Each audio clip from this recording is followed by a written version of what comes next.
is a presentation of Fox Sports. We are Fox. We are Ohio.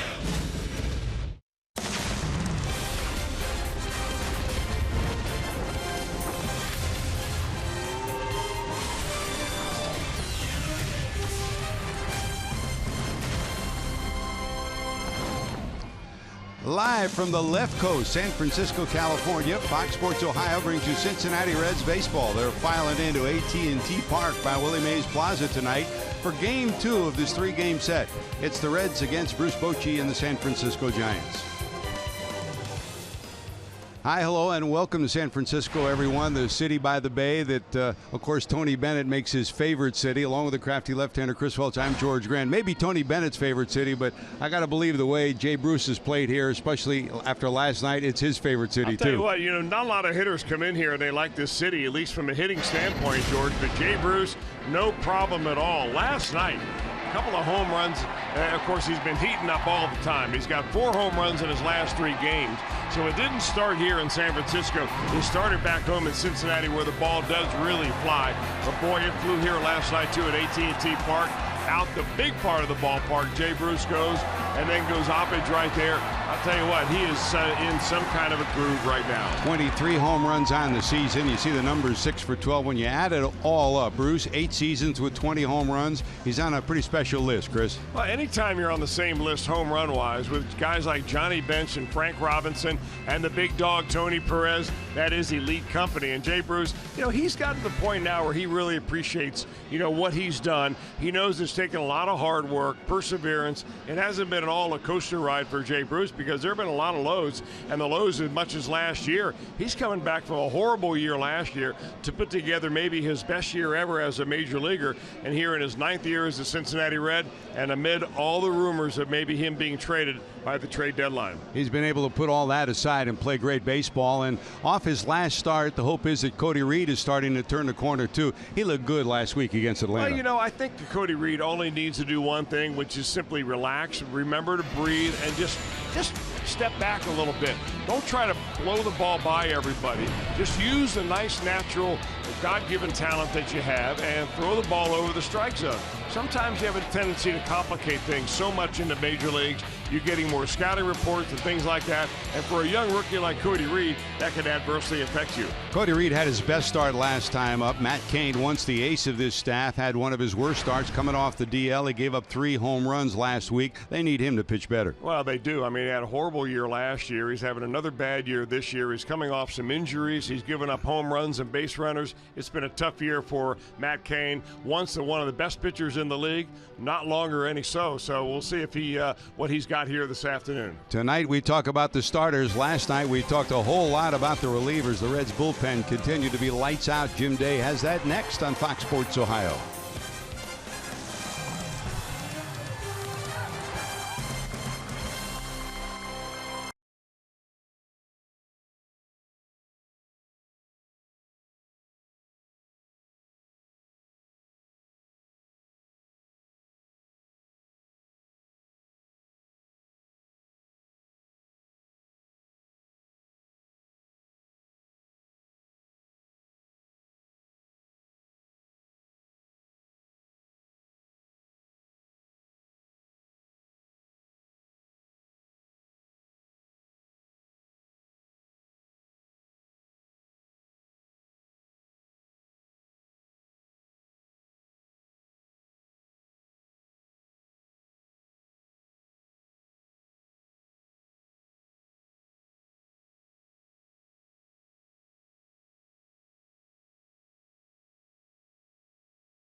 Brought to you by Cincinnati USA Regional Tourism Network. Stay close to CincinnatiUSA.com.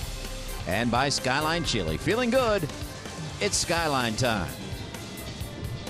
Back in San Francisco, I'm Jim Day on the field.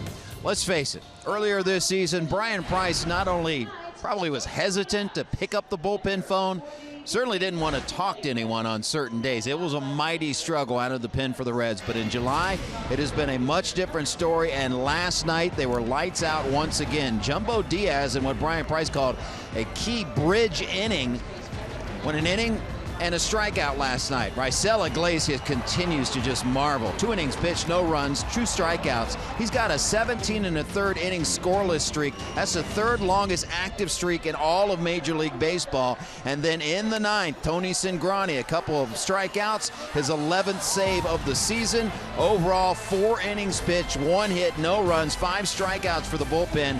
And maybe the biggest key, no walks or home runs given up. You look at our IGS bringing the energy. Reds bullpen since the All-Star break. Opponents hitting just 171. That's first in the National League.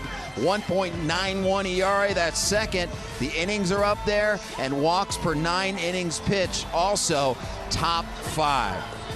They've been under the tutelage of a couple of new guys. That would be bullpen coach Ted Power and pitching coach Mac Jenkins. When we come back, I'll sit down with Mac Jenkins. How's he settling in? We'll find out on the other side on Fox Sports Ohio.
Day, my pleasure to welcome in Reds pitching coach Mac Jenkins. Appreciate you joining us. It's a pleasure, man. Always to be around you is great.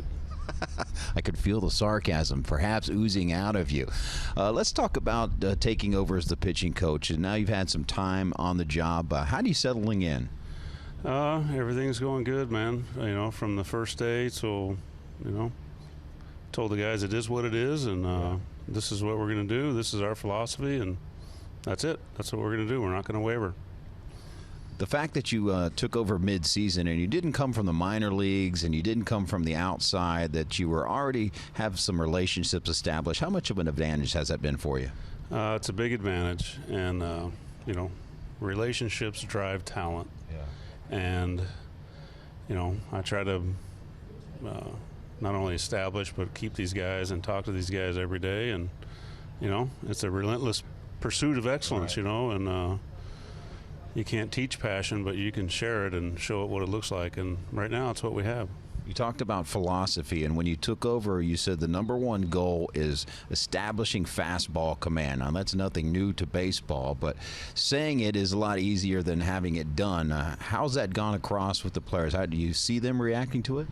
Well, it's gone really well. There's some guys who aren't executing as well as they need to, and I mean, that's what we're working on, because that's the key to success. The bullpen in July, there have been moments where they've struggled, but overall the numbers are way better. That has to make a happy pitching coach. It does, you know, and I'm sure if anybody's watched the games, we're using guys a little differently than we have in the past, and, you know, picking leverage spots for guys like Iglesias and Lorenzen, regardless of what time of the game it is, and, you know, just putting guys in situations where they'll have success. When you look at a guy like Raisel Iglesias as a pitching guy, how much of a pleasure is it to watch? Is it as fun to watch as it is for us, coming from all the arm angles, different velocity, different pitches? He seems like a joy. He's fun to watch. I mean, the guy's energetic. He's enthusiastic. And, I mean, not only his power stuff, I mean, he has a feel for pitching, like you said, you know, all the arm angles and the different pitches. When he's out there, I mean, obviously we're very confident. You being a pitching coach, this has been a dream come true, I imagine, for you. Maybe. I mean, you know, I just work with the guys they give me, and have always done that. You know, I've kind of poured my lives into other people, give them my best, and expect the best in return. And regardless if it's here or whatever level I'm at, you know, I don't know if it's a dream come true, but it's the pinnacle of your career to be a major league pitching coach. Well, Mac, we appreciate your time and lots of luck the rest of the season heading up this pitching staff. Jim, I appreciate it. That's Mac Jenkins, Reds pitching coach. Stay with us. Lineups and first pitch around the corner, warming you up for Reds and Giants on Fox Sports Ohio.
Lineup of Brian Price.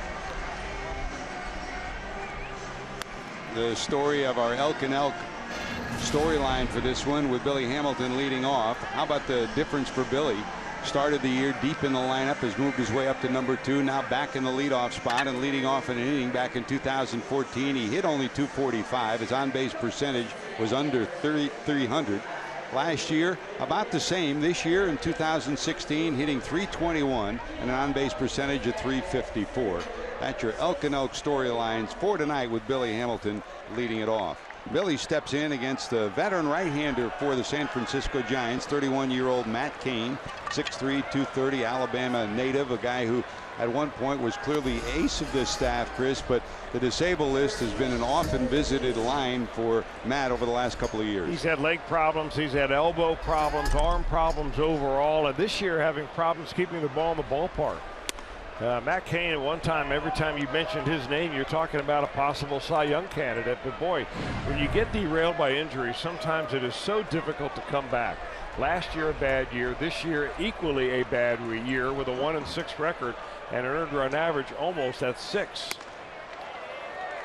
So really for Matt Cain, you know, if we're talking to the Giants insiders, talking to some scouts about who have watched Matt Cain pitch a lot, I mean, the formula for success for him could be as easy as pitching inside more. But he's a guy that has always liked to stay away on the outer side of the plate. And this year is burning him. This fly ball to left. Angel Pagan will track it down in front of the warning track. Gave that a pretty good ride. Pagan was playing very shallow, but he tracks it down just shy of the running track. And there's one away. You talk about the injuries to Cain. In the first 8 years of his career, he never was on the disabled list. In the last 4 years, he's been on the DL a total of 8 different times. This year, he's already lost 43 games with the hamstring injury that he suffered in early May. Came back for his first start after his rehab last week. That was in Boston, and Hanley Ramirez touched him for 2 home runs. Take a look at the ERA at 1 point under 3, 5.88 this year. It's been a steady rise, not in the positive direction, but in the negative direction for a guy that the Giants really need to be himself in the second half of the season. Here's Cozart in at 264, 15 homers, 41 knocked in. High pop up to the left side. The all-star Crawford is under it. Brandon will haul it in, and there's 2 away. Now check your forward defensive alignment for the Giants, who have been plagued with poor defense here in the second half. They've committed errors in 28 of the last 29 games. Pagan, Span, Williamson in the outfield. Pena's in for Duffy at third. Crawford at short. Green is in for Panik at second, and Belt is your first baseman with Posey behind the plate. That's your forward defensive alignment. Here's Joey, a 10-game hitting streak. First pitch swinging, pops this one up to the left side. They will overshift moderately against him with Crawford behind the second base bag. What a difference in Joey, huh, Chris, since the month of July started, and especially since the All-Star break. He's hitting 10 straight. Well, it's been kind of a slow but gradual crawl straight back up to where Joey Votto normally has his numbers. But you can just watch his body language. He just looks better in the batter's box. He's taking pitches better. He's seeing the ball much better than he did early in the year. Remember early in the year when he get a couple strikes on him, sometimes he'd crouch over so much we'd never seen him hit like that. He was just kind of trying to find himself as a hitter, and he obviously is right there right now. You almost had the feeling that he was working for a walk in the first 2 months of the year, and now his aggressiveness has returned, and while he's taken walks, he's walked in 10 straight as well as hit in 10 straight. He's delivering some power as well. Joe West, your home plate umpire. He says that one's a little shy of home plate. 3 balls, 1 strike. Kerwin Danley's at first. Andy Fletcher's over at second. And this umpiring crew for tonight. Reds won it last night. Jay Bruce, 2 big 2-run home runs, and he's sitting in the on-deck circle. Fouled off by Votto.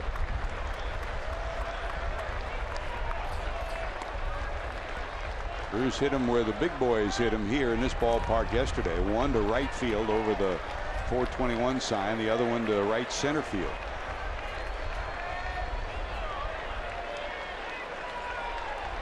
Full count, 3-2.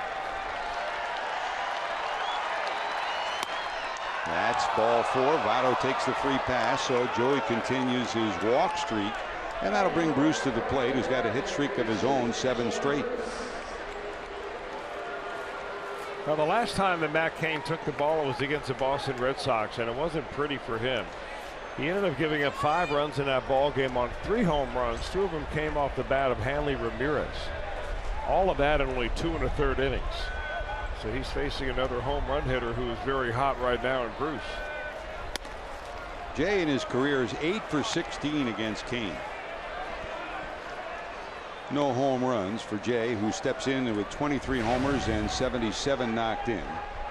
The National League All-Star for the 3rd time. Back with the Reds here in the second half, and of course the trade rumors have continued to swirl around him. Swing and a miss. And it's 1 ball and 1 strike. For Jay, he's tied for first among all Major League outfielders with 23 homers. And he's also in that #1 slot in slugging percentage and runs batted in.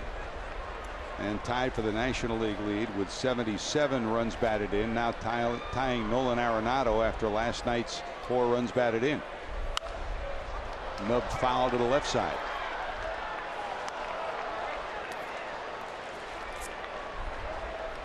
It's funny, we talk about Joey Votto getting back his aggressiveness at the plate, and maybe one of the keys to Jay Bruce this year, Chris, is that he's been more relaxed at the plate. Well, I think for Jay Bruce, a lot of that has to do with what he has done off the field, meaning started a family, has a baby at home, 3 months old, and I think it gives you a little different perspective. Sure does, and for the very best reasons. Here's the 1-2. That's wide.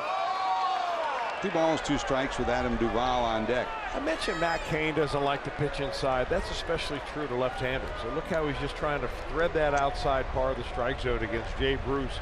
That breeds a little bit of comfort from the standpoint of a left-handed hitter up there.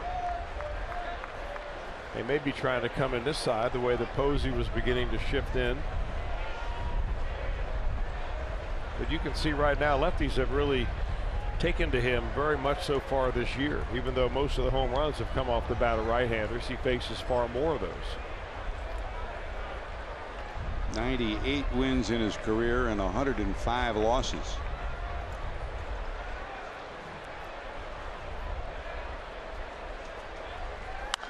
Fouled off to the left side again. The count stays at 2-2.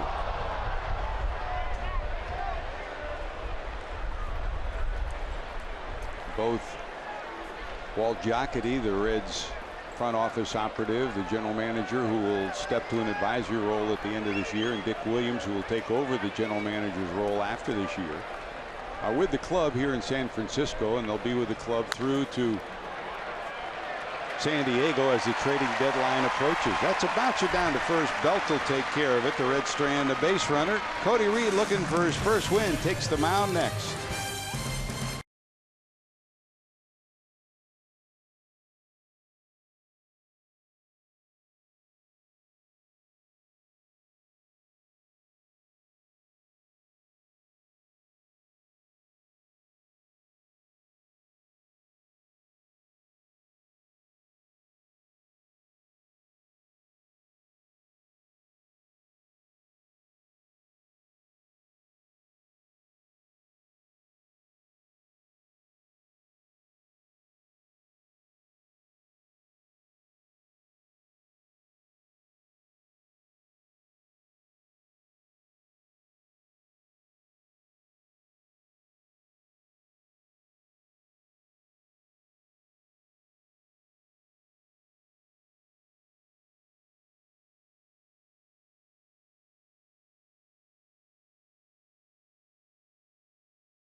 Starting lineup for Bruce Bochy with over 1,600 wins and 1,700 wins in his major league career. He'll send Denard Span out to lead it off. Span 2 for 4 last night.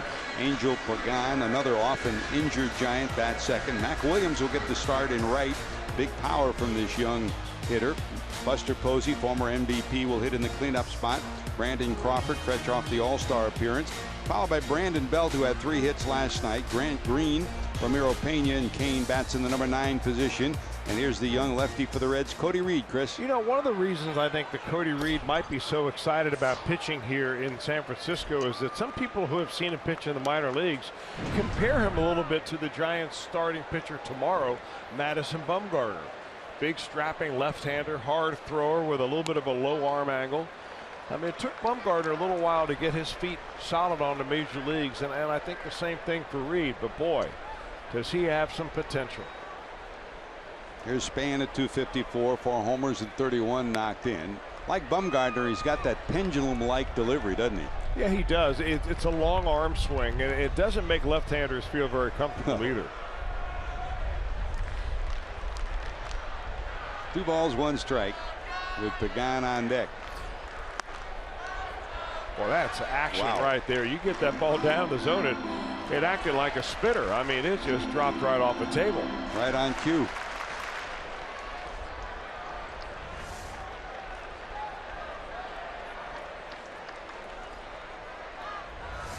Two. In the dirt.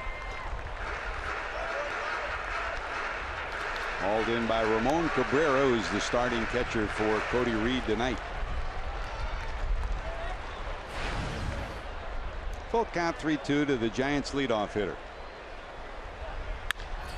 That's through the hole on the left side. Base hit for Span. Denard started last night's game with a double the same way to left, and he eventually scored on the base hit by Buster Posey to give the Giants an early 1-0 lead. Here's your Ford defensive alignment for the Reds. In the outfield, as usual, Duvall in left, Hamilton in center, Bruce in right, Suarez, Cozart, Phillips, and Votto across the infield per usual, and Cabrera will catch Reed. That's your Ford defensive alignment. The Reds come in tonight in the National League, 12th in the year defensively, with 69 errors. The Giants are 6th in the lead, but they've had a whole bunch of mental mistakes and physical mistakes defensively here in the last couple of weeks. Here's Pagan. We talk about Cain's injuries. You could say the same thing for Angel Pagan. I mean, Hunter Pence is clearly the spiritual and emotional leader of this club, but Pagan is like 1A. He's right behind him. Plays with a lot of energy. He's had back problems, most recently a hamstring problem. When he's healthy, he gives you energy and can play center, left, or right. And they need him to stay healthy in the second half. He homered last night, was 1 for 4, his 6th homer of the year, and he comes in at 291. Span with 9 stolen bases, a little bit bigger lead. He's bluffs going and takes 2 steps and then heads back. In fact, he might have been going. I think he didn't get as good a break as he wanted, and he slammed on the brakes. 9 stolen bases, but he's been caught 5 times.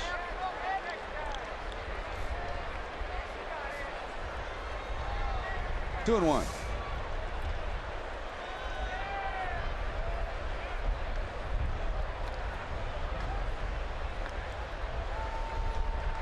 Just in case, that's the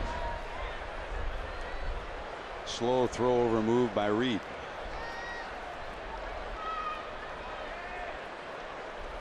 Pretty good side lead for Span. Leaning, but plenty of time to get back. Yeah, and you can see that the move that Cody has right now really not that good as far as deceiving the runner. So, you know, I think what he's probably going to try to concentrate on is just be compact and quick to the plate. Span's got him read, and I thought he might make a shot to go to second base that time. Count even at 2-2. Pagan has hit all over this lineup, now in the number 2 spot. They will hit and run with him. Count even at 2-2. We'll see what Bochy does. He said before the game that he's inclined to do a little more of that with the way this club has struggled. The Giants are Major League worst, 1-8 post All-Star break time. They had the best record in the National League heading into the All-Star game. They've since been surpassed by the Cubs.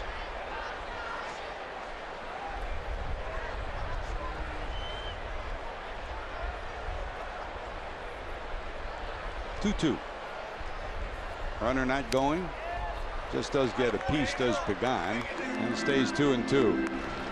Giants had a 6-game lead 10 days ago, Chris, and that 6-game lead has evaporated, and they're now 2.5 games ahead of the Dodgers. Well, you know, I think that they feel like that they have gotten as much as they can out of their ball club.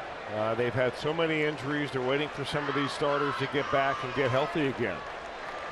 Runner not going, dribbled out in front of the plate, but fouled. And did he hit the glove? Yes. Pagan's swing hit the glove of Cabrera, so it'll be catcher's interference, and that'll put runners at first and second. Well, base hit and catcher's interference, and there's 2 on with nobody out.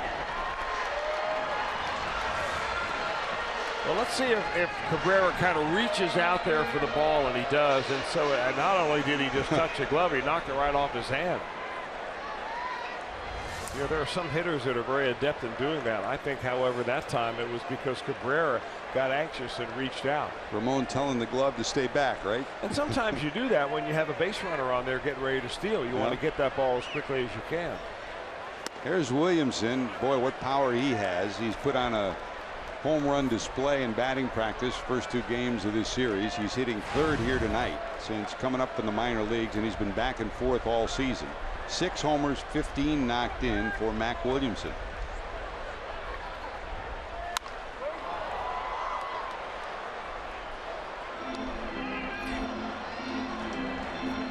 Last night, Bochy used his whole bench. All position players were used, so Williamson wound up with a couple of at-bats. And the Reds handled him pretty good with a great bullpen in the closing stages of the ball game. You want to stay in on him. He can hit a ball a long way down to 3rd. 5-4. Yes, sirree, 3. The Reds turn 2 and erase the 2 base runners. So 2 outs, and that puts the runner at 3rd with Posey coming to the plate. That ought to give Cody Reed a lot of confidence right there. You get the first couple of runners on base, a base hit, a catcher's interference, and what do? You stick with your bread and butter, which is that fastball down. And he gets Williamson to roll over, and an easy twin killing there, 2/3 the way out of the inning. So here's Posey. Last night he was 1 for 4. That single in the first inning gave the Giants an early 1-0 lead. Robbed of a hit by Suarez in the 5th. Steps in at 286 with 12 homers, 47 knocked in. From the stretch is Reed. Posey shaking that left hand. Looks like he might have strained a little bit as he made an awkward swing. In fact, Posey's just coming off what the Giants feared might have been a serious injury in New York on this last road trip where the Giants went 1-7. He fouled the ball off his right foot, not his front foot, his back foot, and there were fears that he might have broken a bone. X-rays proved negative, but that foot's still sore. I mean, already Hunter Pence on the DL, Joe Panik, the second baseman, Matt Duffy, the third baseman. Big bats out of the lineup. They can ill afford to lose Posey. And Chris, we've been around different kinds of leaders. Posey is that quiet leader that Bruce Bochy can lean on to not only run his pitching staff, but say the right thing at the right time to some of his teammates. And not only that, come up with the right hit at the right time. Yeah. 3-1.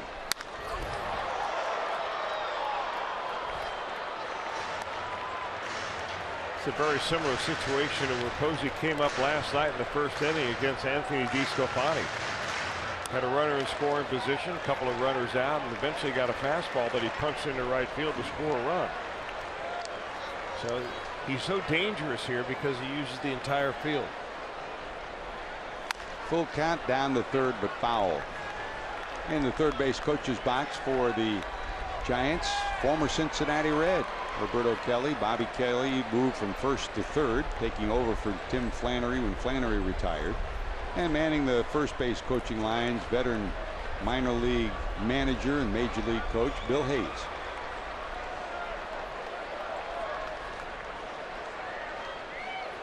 High in the air to center field, but it'll stay in the park. Drifting back is Billy, and Hamilton will haul it in at the warning track. So 2 on, no harm. Reed dodges that bullet. Here comes Duvall.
at Great American Ballpark Saturday, August the 20th. Thanks to Toyota, the first 25,000 fans will receive a USA Reds t-shirt. Show your USA pride when you see the Reds take on the Dodgers for only $12. For tickets, call 513-381-REDS or visit reds.com.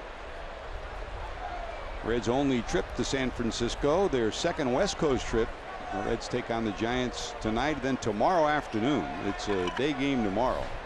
So we'll be on the air as Madison Bumgarner takes on Dan Straley. Reds Live will start at 3 o'clock and the game at 3:45.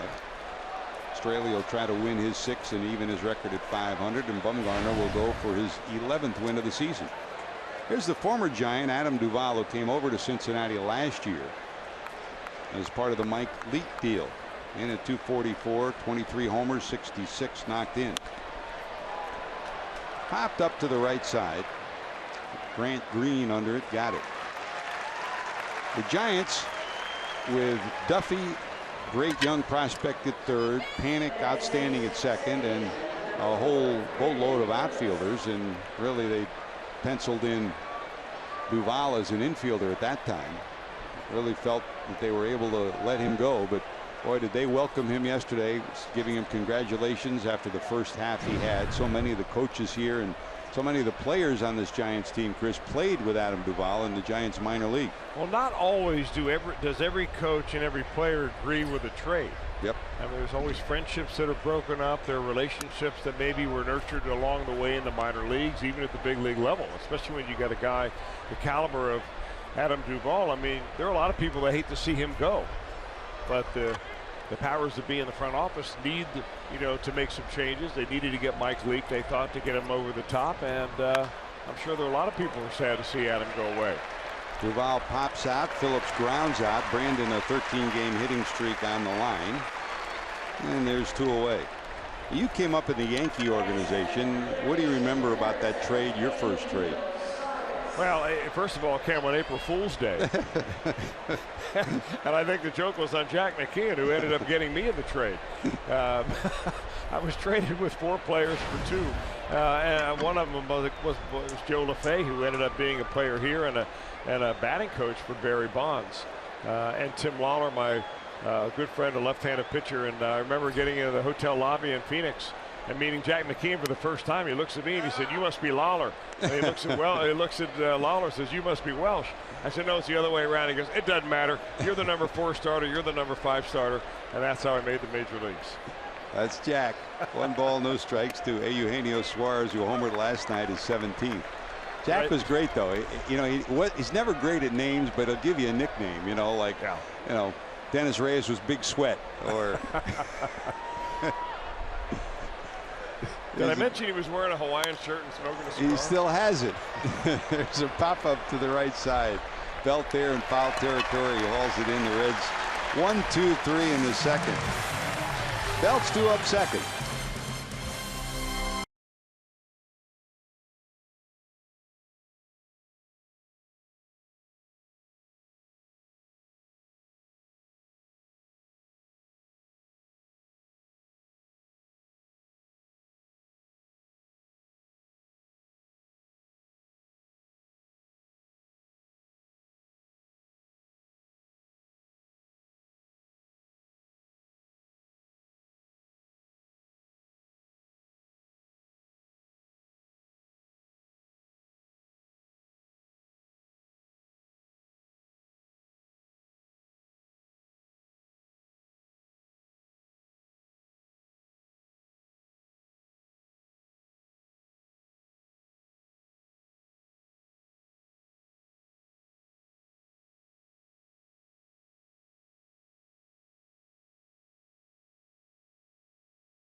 First time today, just playing catch, I was in awe, just playing catch. Even though the seats were empty, you know, it was still an all moment for me. And thinking about Barry Bonds hit home runs here and the huge Coca-Cola bottle out there, stuff like that I saw on TV that now I get to see in person. A lot of people have that reaction, and Cody Reed said one of the first things he thought about when he got traded from Kansas City to Cincinnati, one of the first things that popped into his mind was, hey, I get to pitch at AT&T Park, and there's your reasons why. All right, JD, how do you rank them? Where does AT&T Park fall in your litany of ballparks that we go to? It is at the top of the list, George. This, when you add the atmosphere, just the ambiance of it, right field, just all of it together, AT&T Park is at the top of the list. Does that include the garlic fries? The garlic fries are part of all of it, indeed, although I've laid off this year. We still haven't gotten you into one of those kayaks, though. Yeah, I have a little bit of a technical issue. I could get out there in a kayak. I wouldn't be able to talk to you, though, so, which would probably be good for the viewers. So maybe I'll head out there. Down by the dugout, Jim Day. Here's Brandon Crawford to lead it off in the second. Line drive under the glove of Cozart into left. It looked like it was knuckling as it headed towards Cozart. He stuck the glove down, and it just sneaked under the glove. We'll see how they scored. He has 9 errors on the season. Yeah, the ball was hit very hard. You might be right about the knuckling factor, George. It looked like Cozart just went down and wasn't sure whether he was going to have to backhand it or whether he on a hop or whether he's going to be able to get on a fly ball. They're going to give him a base hit. So second hit and third base runner for the Giants in 2 innings. So once again, Reed will have to work from the stretch. Crawford has stolen 3, not been caught. Here's Brandon Belt. Boy, talk about turning things around. Belt on the road trip for the Giants went 1-7, was 2 for 33. Last night he had more hits in one night than he had on the whole road trip, 3 for 4.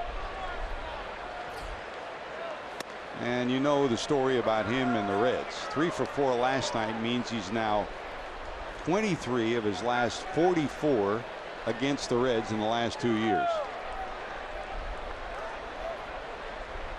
Overall 284 with those 11 homers.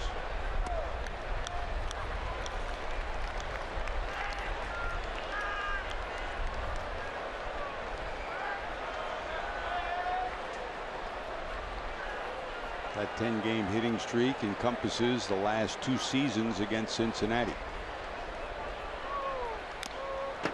Fastball fouled off. Great to have you with us, George Grant, Chris Welch. You've heard from Jim Day. Of course, down in the truck, our traveling crew, Josh Hall, our producer, Brian Hunterman, our director, Matt Sigafus dialing up some highlights for you, Jim Miller with some graphics support as well.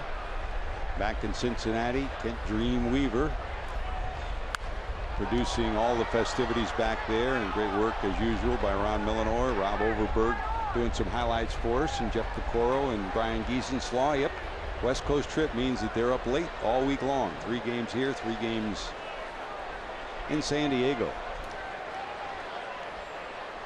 2-2. There goes the runner. Fouled off by Belt, and it stays at 2-2. Well, the 2 left-handers that have had base hits off Cody Reed so far tonight have hit him to the left side. They've hung in there and they've hit the ball hard the other way. Denard Span to lead the bottom of the first off, and that line drive base hit off the glove of Cozart by Crawford. I think the same advice that I would give Matt Cain, I'd give to Cody Reed. Don't be afraid to come inside a little bit, especially on left-handers. I don't think he appreciates how intimidating that low 3/4 size arm slot can be to a left-hander, especially after you come in under the elbows one time. 2-2. Runner going. High fly ball left center field. Duvall over. Who will get there? Duvall won't. It's off his glove. Stopping at second was Crawford, so he'll go to third. And pulling in at second will be Belt. We'll see how they scored. It's a ball. It looked like maybe Duvall might have taken his eye off it, looking for Hamilton at the last moment, because it glances off his glove and falls on the warning track. Well, Adam Duvall is usually very dependable defender in left field, and he's going to be tagged with an error right here. He should be, and you might be right. He may have felt the presence of Billy Hamilton coming on him right there and just distracted a little bit, but That's a tough break, especially when you've got a young left-hander on the mound who's still trying to find his way through. You're putting him in a situation, second and third, nobody out. Duvall's third error of the season, so from the stretch will be Reed. Here's Grant Green. Green steps in at 300, a homer, 5 knocked in. Guys who are targeted for AAA at the major league level. Green getting starts at third and second, with Duffy and Panic on the disabled list. And Matt Duffy was here taking batting practice today. He's had a left Achilles problem. They hope to get him back. He's been out since June the 21st. Joe Panic has been out since the last week of June with concussion problems. He's on a rehab. And Hunter Pence is on a rehab as well. Broken bat. They'll hold a runner. Good job by Reed. Can he dodge another bullet? There's one out in the inning. So Green retired, and here's Pena, Ramiro Pena, the second baseman. You know, now that you get that first out, runners second and third, nobody out. Once you get one out, you can legitimately start talking to yourself about getting out of this inning with nobody scoring at all. You've got the number 8 hitter up here. You've got the pitcher up next. This is where you really bear down and make some good pitches on Pena. Pena's short swing. He'll be looking to just somehow make contact with Kane behind him. Kane has struggled big time this year. That misses for ball 1. I had to figure that had to be a mix-up right there. Cabrera's going out to talk to him. He threw a first pitch changeup to the number 8 hitter. There's no way that Cabrera called that pitch.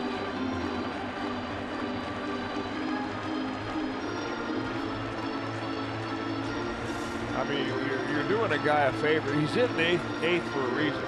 And I think sometimes you're doing him a favor by taking something off of it to throw to him.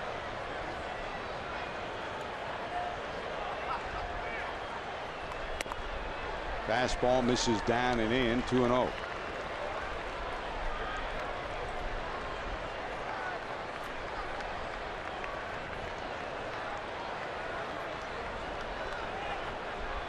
They can dispose of Pena. Good chance to get out of this inning with Kane up next. That's a bouncer towards the hole. Flag down. They'll go to third and get the out. Good job by Cozart. He made something out of nothing.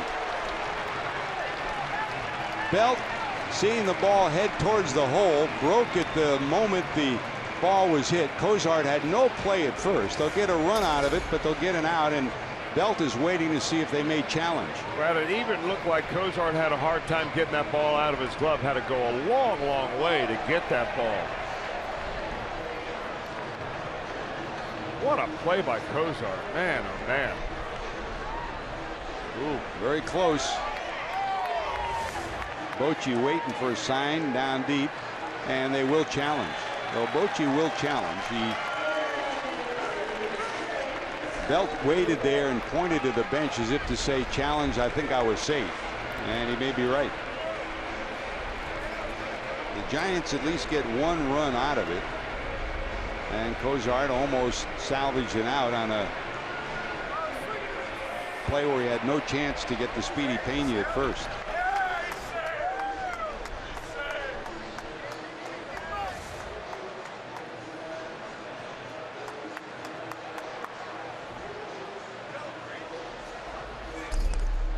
Hard to tell from that angle if he got the ball on the left shin or not.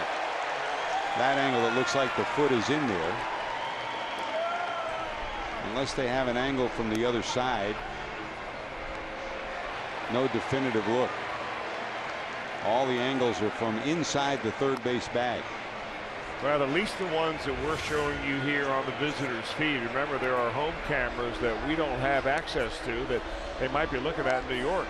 And scoreboard cameras too. They get every single angle of every camera that's in the ballpark.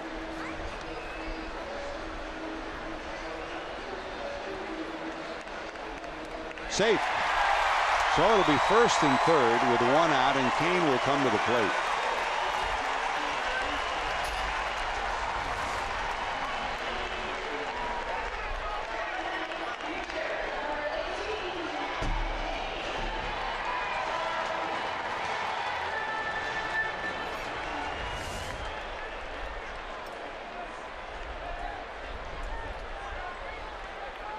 So here comes Cain, only 1 for 18 on the season with first and third and 1 out.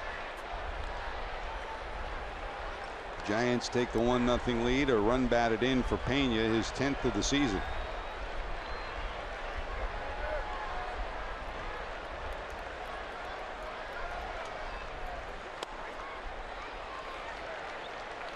And you credit Pena with a base hit.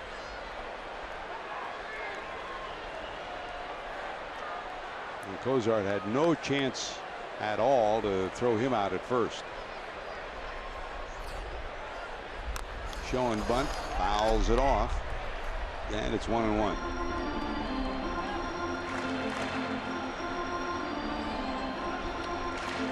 Cain steps out, looks at Bobby Kelly, who rolls through some signs.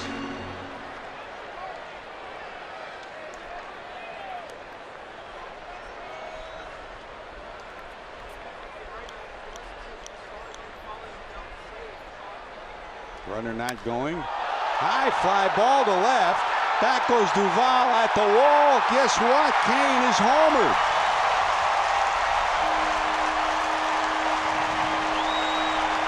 Matt Cain, a 3-run home run here in the second.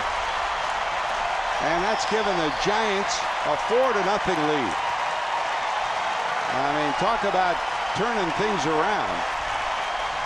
He has struggled mightily at home plate all year long. The 1 for 18 didn't even tell the complete story, but he got into this one and got every bit of it, Chris. Well, if you get out here early enough and you watch pitchers batting practice, there's not a pitching staff in baseball that hits them like the Giants do.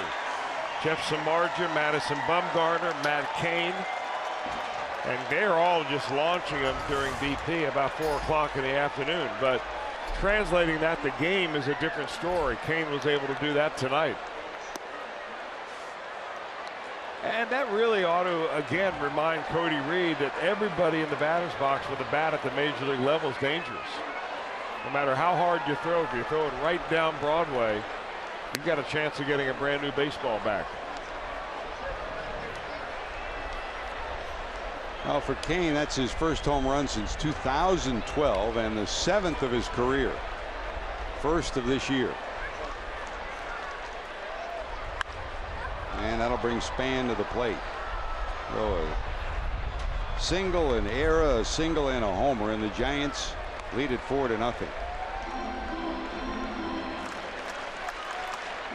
Well, in the National League, this reinforces what you're talking about, Chris. I mean, it used to be the Atlanta Braves had by far and away the best power and the best average among pitching staffs. The Giants have taken that mantle, huh? Well, really led by Bumgarner, but and Samardzija too. And Samardzija, he can certainly hit. Bloop to left. That's going to get just past the outstretched effort of Cozart into left field. Another base hit. It's been a matter of inches and then a big blast in this inning for Cody Reed.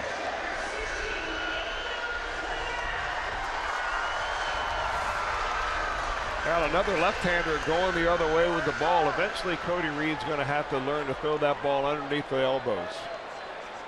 You've got to get him off the dish.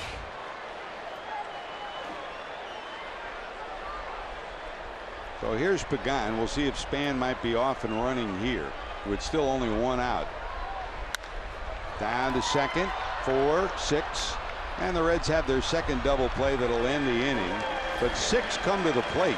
The end result, Matt Cain, a 3-run homer, and the Giants lead 4-0.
Tomorrow we've got a full day of Reds programming for you on Fox Sports Ohio. All starts at 3 p.m. with Reds Live, followed by the Reds Giants series finale at 3:30.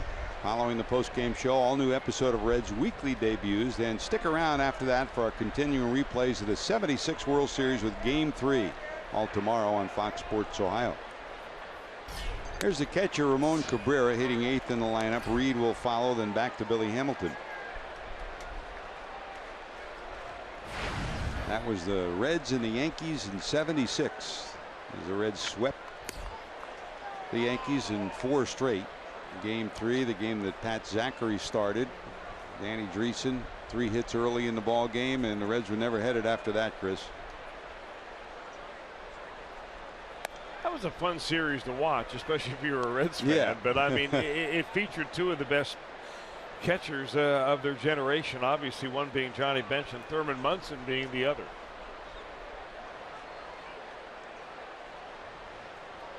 Here's the 2-1. Towards the hole. Belt double dribbles it, but gets it to Kane in time for the out. Game of inches. The Reds could have completed a couple of plays they didn't in the second inning, and it resulted in a 4-run inning here. Belt hangs with it and gets the out.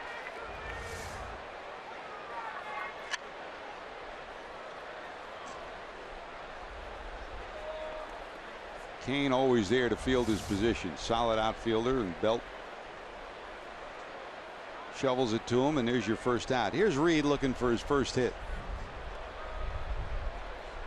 Yeah, it was so great, Chris, to have that whole '76 group together with Pete Rose at Great American Ballpark, celebrating the anniversary of one of the Reds' greatest teams. Gullett won Game 1. Billingham won Game 2. Zachary won Game 3, and then the Reds capped it with a 7-2 win in Game 4 behind Johnny Bench's 2 home runs.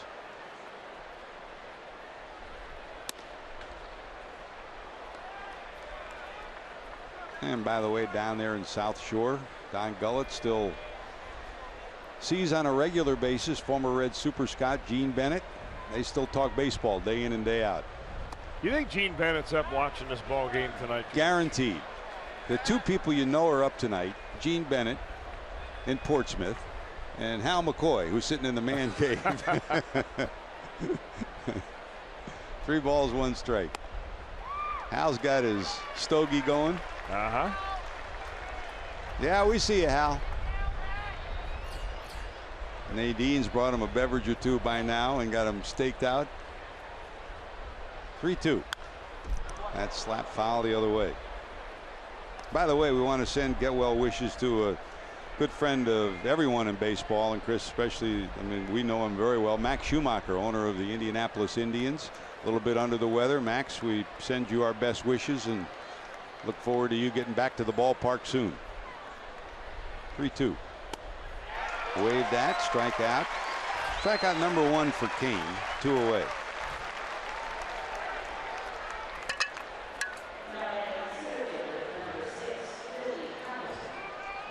Here comes Billy, flied out to left first time up. I mean, Kane hit that ball hard, and Billy with a flick of the wrist hit one to the warning track and left. This is a difficult ballpark to homer in on a regular basis, but it's been warm the last couple of nights. The ball seems to be flying out more than normal here. Well, just take a look at the flags and you can see which way those babies are blowing. I mean, it is blowing strong, and that doesn't need any help there on the ground. Off to the races is Billy. He may have 3. He'll take a turn, but look back as Williamson tries to track it down in the corner and does quickly to hold Hamilton to a double. So Billy has the 2-base hit.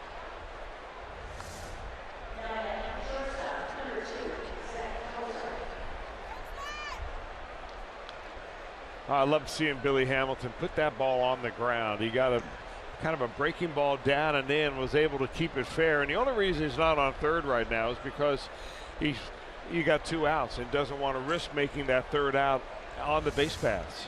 If it had rolled past that corner into the deep corner towards the 309 sign, he would have had 3, and he might have had 4. Williamson was expecting it to hit the corner. If it missed, then he would have had at least a triple. I mean, one of the greatest players ever, who has a statue in his memory outside AT&T Park in Willie Mays Plaza, the Say Hey Kid, number 24. Kind of reminded you of him as he rounded first. You know, Willie could run looking backwards and still run just as fast. And Billy can do that.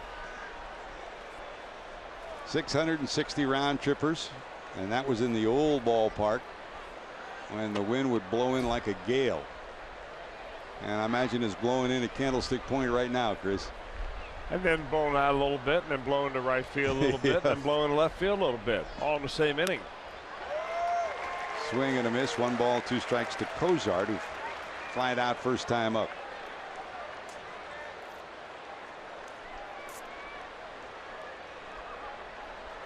Right now, blowing out to right field.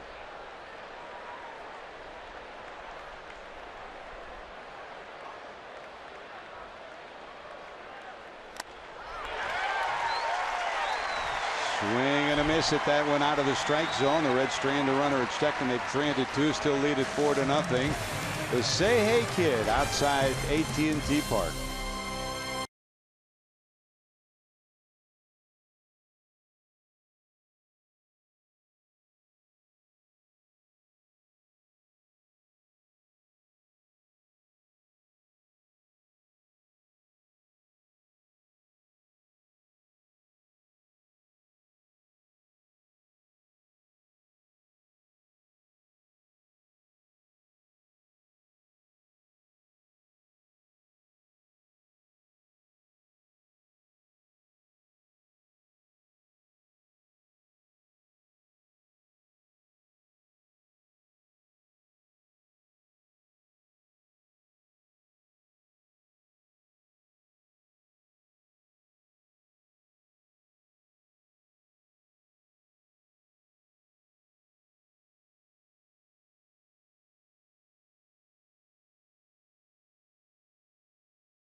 Go to Toronto today, but he didn't have to go far. In fact, just across the field to the other dugout, because they're playing each other and they're in extra innings, and he has a pinch hit appearance in that game. San Diego Padres 24 straight games with a home run. There's a base hit up the middle, and Prince Fielder expected to have season-ending neck surgery for the second time in the last 3 years, and we saw it firsthand. He has been struggling mightily this season.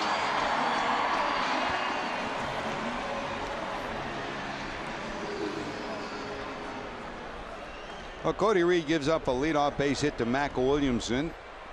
So Williamson is on as the leadoff hitter here in the third. Williamson has not stolen a base this season. Pretty good sized lead as Posey comes to the plate. 4 runs, 6 hits for the Giants. No runs and a hit for the Reds.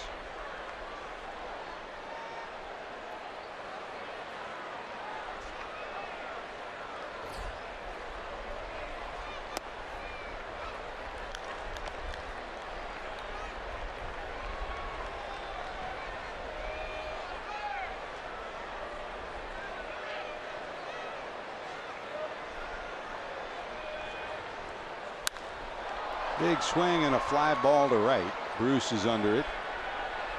He'll haul it in. Williamson went halfway and retreats. So Posey's 0 for 2. Fly to center first time up, and that one to right. And here comes Brandon Crawford. Reached on an infield hit first time up.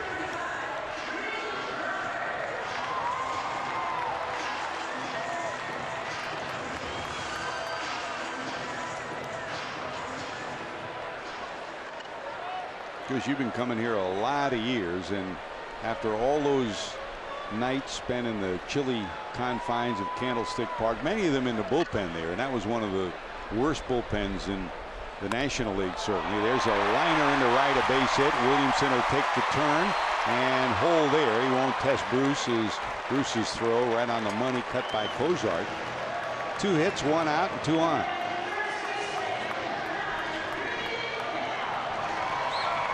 Well, Crawford's 2 for 2. He was on base his first 2 times last night after walking and hit by a pitch. So the Giants are right back at it again here in the 3rd. Here's Brandon Belt, reached on the error by Duvall in the 2nd inning. A fly ball that glanced off the left fielder's glove.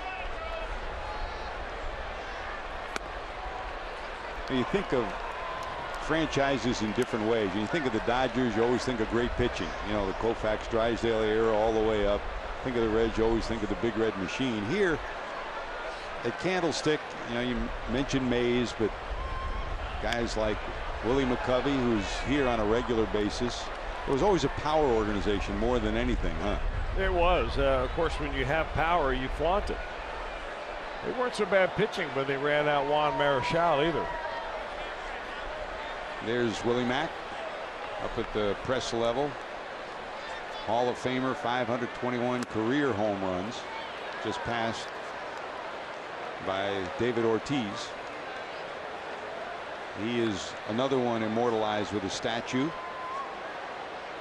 on McCovey Cove, just to the right of the ballpark here. 1 ball, 2 strikes.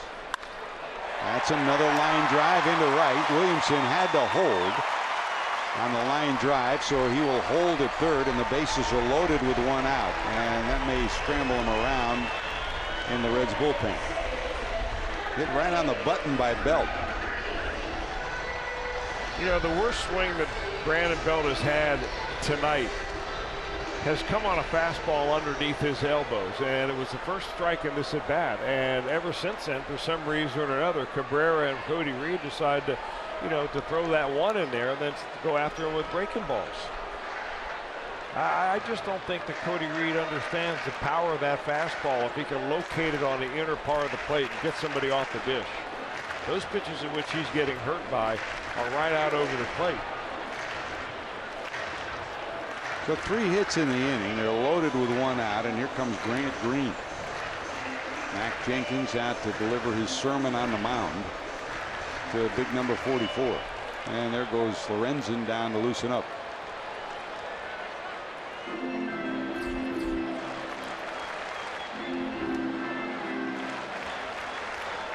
Bullpen brilliant for the Reds last night. Jumbo Diaz, a 1-2-3-6. Iglesias, 2 scoreless innings, and Cingrani picked up his 11th save, allowing only a base hit and then 2 strikeouts in the 9th. Reds double play depth middle of the infield. They've already turned 2 twin killings. And this one will turn into 2 again. What a play by Phillips. And that'll turn the 2 and end the inning. Brandon Phillips, and they're going to hold. Bruce Bochy holds his hand up. They're questioning whether there was interference out at second and whether or not he actually did tag him. Take a look. I don't think he did. He tagged him with the glove hand, but not with the ball. Take a look. Watch the left hand hit his arm, but the right hand never touched his chest.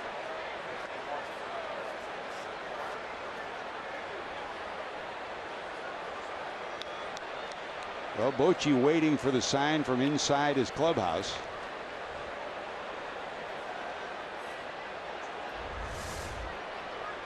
Bochy's already won 1 challenge. That was in the 2nd inning, and it turned out to lead to an extra run for the Giants after the home run by Kane.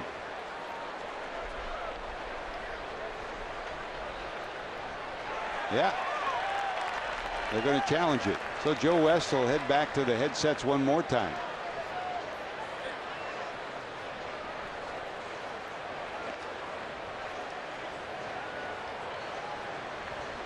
He said, I don't think I touched him. He touched him with his left hand, but not with the right, I think. Well, the ball is in his hand, Yeah. so he doesn't really come near with his glove. It's hard to see from where we are live time. If he touches him right there, and I'm not so sure that he did. And then gets that throw off the first base to try to get the double play. Just a good job by Brandon Belt to just stay just beyond, I think, the reach of Brandon Phillips right there.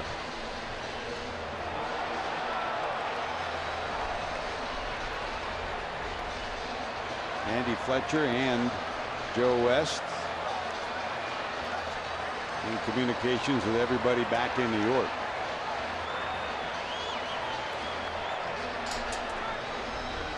First replay took 1 minute and 19 seconds in the second. And that ended in the Giants' favor. This replay here in the third. He's safe. So the inning not over. A run will score. That'll make it 5-0. And you can see Brandon lipping the words, "I don't think I touched him." And he was correct.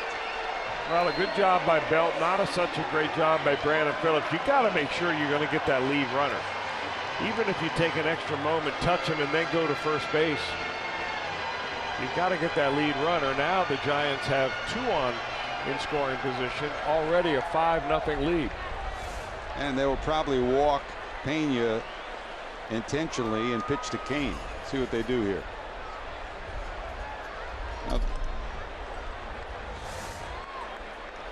so it'll go as a run batted in for Green and a 4-3 putout.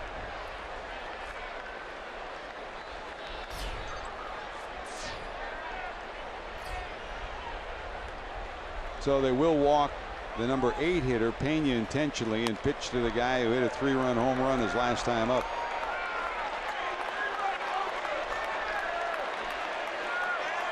Funny, Chris, you mentioned the batting practice that the Giants take, and you watch Samardzija and Bumgardner swing away, and boy, they swing away big time. Talking to Johnny Cueto behind the batting cage, and Bumgardner was kidding with Cueto about, see, this is how we do it, and Cueto says, no, no, no, I pitch, you hit. He's smart enough to know, and you know, smart too, Chris, in that, remember, he had a pull muscle in his side once. He doesn't want to do that again. So Cueto's goal is to get a bunt down and then give you 7 innings on the mound. And he's been doing that consistently. You're not kidding. Because Bumgardner hadn't been so bad either. Nope. Oh, an intentional walk. The bases are loaded one more time. 2 outs though, and here comes Kane. Kane's first home run of the year, the 7th of his career, gave the Giants a 4-0 lead. Another look at the round tripper in the second.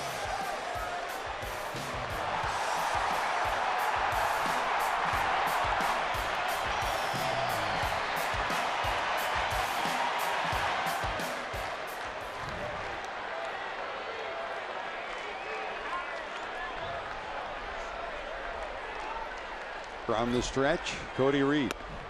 Right down the middle for strike 2.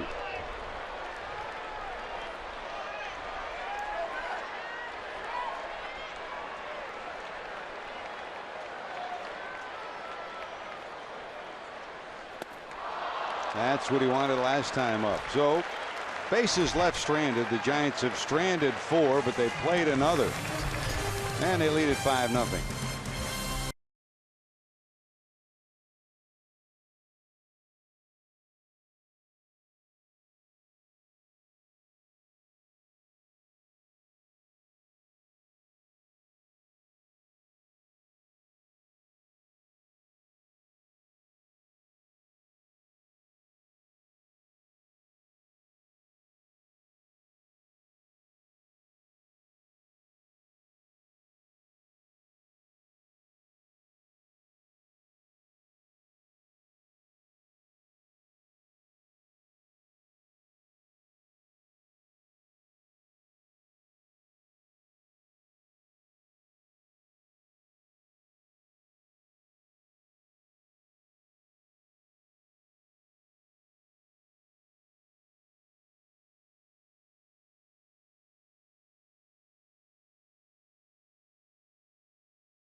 headed to the top of inning number 4. Joey Votto coming to the plate, and we've talked about his intensity and his aggressiveness, how it has evolved as this season has progressed. And part of the story is part of the story aggressiveness, part of the story is just the Joey Votto story, Chris. Back in April, 12 walks, 23 strikeouts.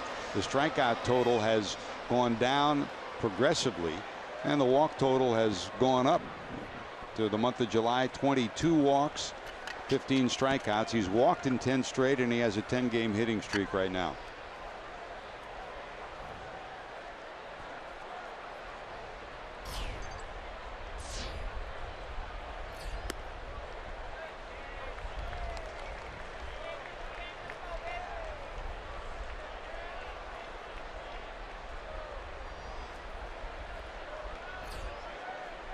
Strike one to the Reds' first baseman, who walked his first time up. This hit high in the air, left center field. Back is Span at the wall, looking up, gonna be gone. On cue, Votto's 18th home run. The Reds are on the board. That's Joey's first home run off Cain.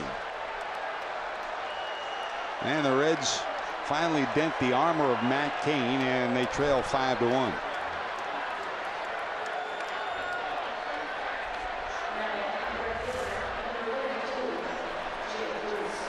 Well, Matt Cain provided the elevation. Joey Votto provided the sweet spot. And there it goes right there. He's got plenty of power to leave the yard on a night like this.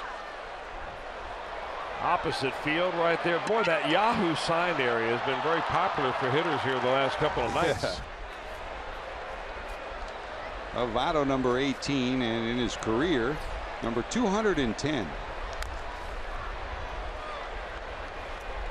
That ties Ken Griffey Jr. on the all-time Reds list. You know, the interesting thing about that particular home run swing is that it was really out of character for Joey Votto, because that ball was not only high, but I thought it was also maybe a little bit outside. Certainly a ball, any way you cut it. Where he worked a walk the first time up, he went up there thinking that maybe Cain was going to try to get him high and away, and he went with it.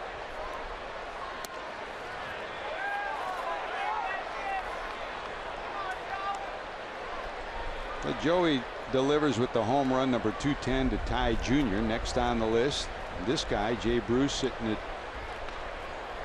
231. Bounce to the right side, but foul.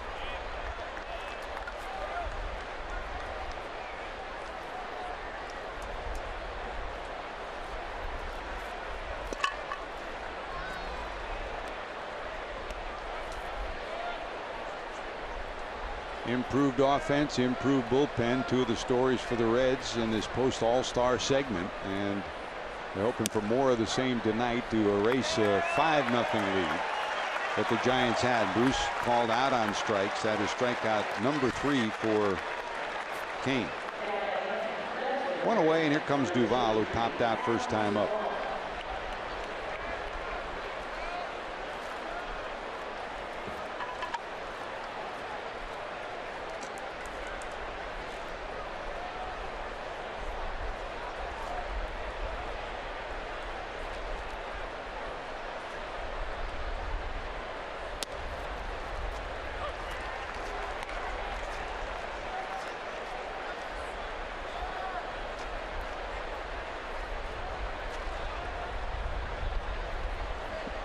And Adams' career with the Giants, after he was drafted in the 11th round of the 2010 draft, and he had home run power in his first 4 years in the Giants organization. 22, 30, 17, and 27 from 2011 through 2014 in Fresno. And his last year, before the Reds got him in 2015 at Sacramento, he had 26 homers. So not a total surprise. And Chris, you mentioned friendships and the way minor league coaches see players develop. You talk to this Giant staff, they saw the power that Duvall had. The question was, where would they play him? And the Reds have found a spot for him. And Cain has found a spot, a sweet spot, back-to-back strikeouts, both looking 4 strikeouts. Matt Cain may have turned things around for the Giants, starting with his homer, and now he's on the beam here in the 4th. Yeah, tonight Matt Cain looks a little bit more like the former 3-time All-Star. Dropping that little slider right in there on the inside black. A pitch that begins to look like a ball that ends up a strike.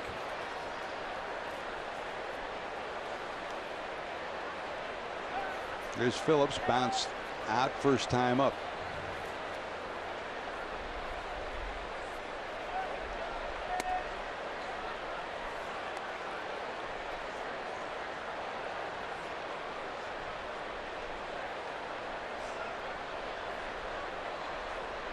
Home run by Votto has quieted the crowd a bit. This is AT&T Park that has had sellout after sellout. Last night they tied the Cleveland Indians at 455 consecutive sellouts, and tonight they should pass the Indians for number 2 on the all-time consecutive game sellout streak in the major leagues. The Red Sox at 794, number 1. 1 ball, 1 strike.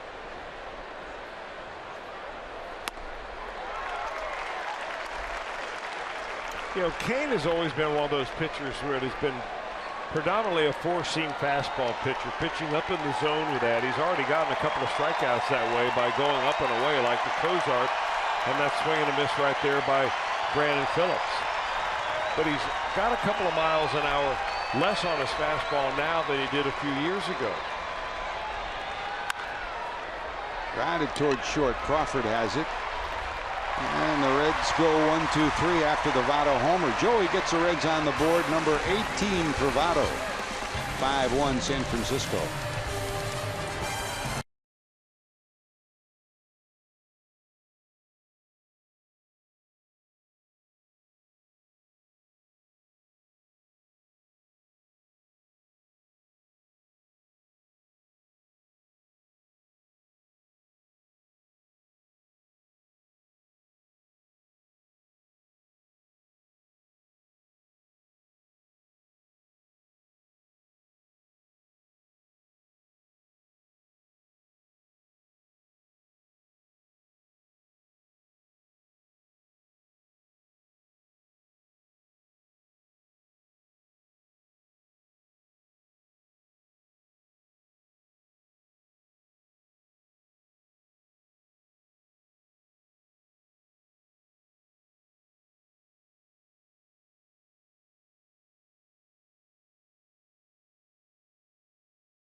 On Fox Sports Ohio, being brought to you by your local Ford dealer. Ford, go further.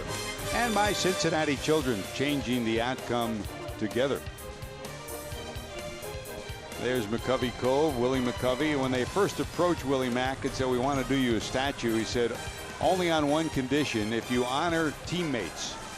And that's exactly what they've done. They've established the Willie Mack, the Willie McCovey Award, and it goes to the most inspirational player each year for the Giants. So nice to be an MVP as Buster Posey has been, but I think if you're a Giant player, you want the Willie Mack Award.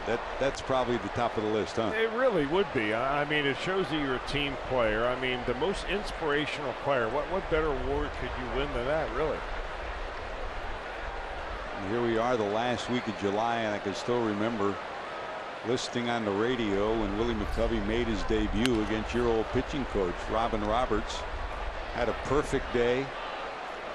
Made his major league debut the last week of July and won the Rookie of the Year award. Man, what a powerful, impressive hitter he was. 1 ball, 2 strikes to Denard Span. That's a foul ball down the left field line.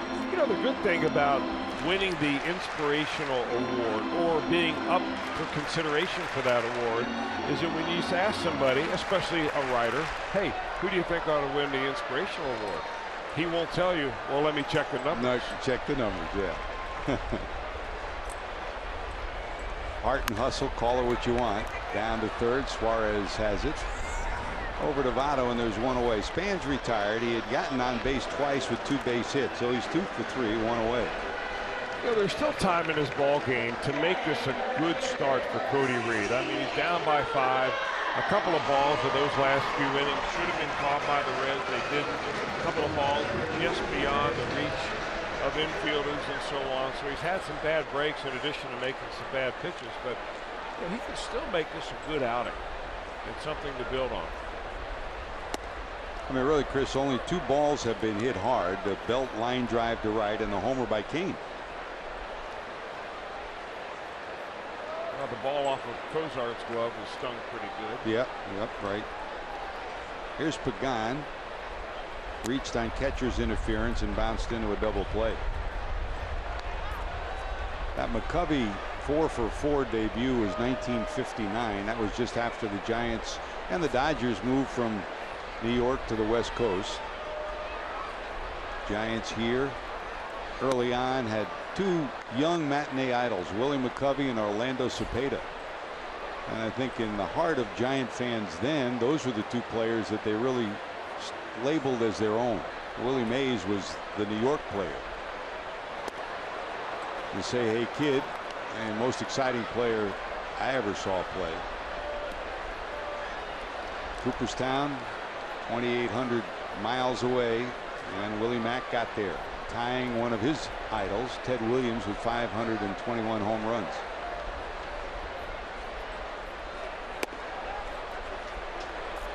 And he was like Dick Allen too. His bat looked like a tree stump, didn't it? Remember? Man, big thick handle. Got to be strong to carry those. Oof. Full count 3-2. Got him. That's a strikeout. Strikeout number 2 for Cody Reed.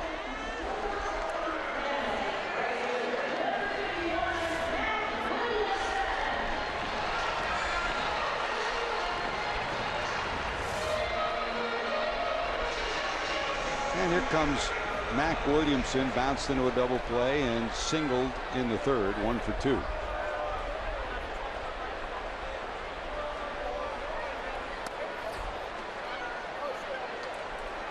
Williamson, a product of Wake Forest.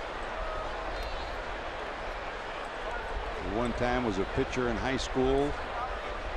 Played some outfield.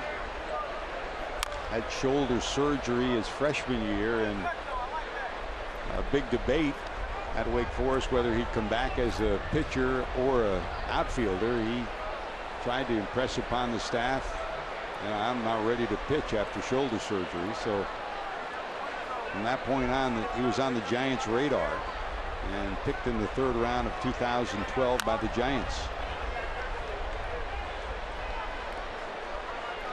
I mean, we've been treated over the years watching Ken Griffey Jr., Adam Dunn, Willie Mo Pena. They hit home run after home run in BP. He puts on a pretty good show, doesn't he? He does. In fact, he was as impressed with what Madison Bumgarner and Samardzija do as anybody else in their lineup during BP. You get a lot of that with that big swing, though. 3 strikeouts, 2 in the inning for Cody Reed. Reds trying to climb back into this when Reed's due up third. Suarez will lead it off.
To the 22nd, thanks to Reach Magazine, you can catch all the action and save with the 4 for $48 ticket offer.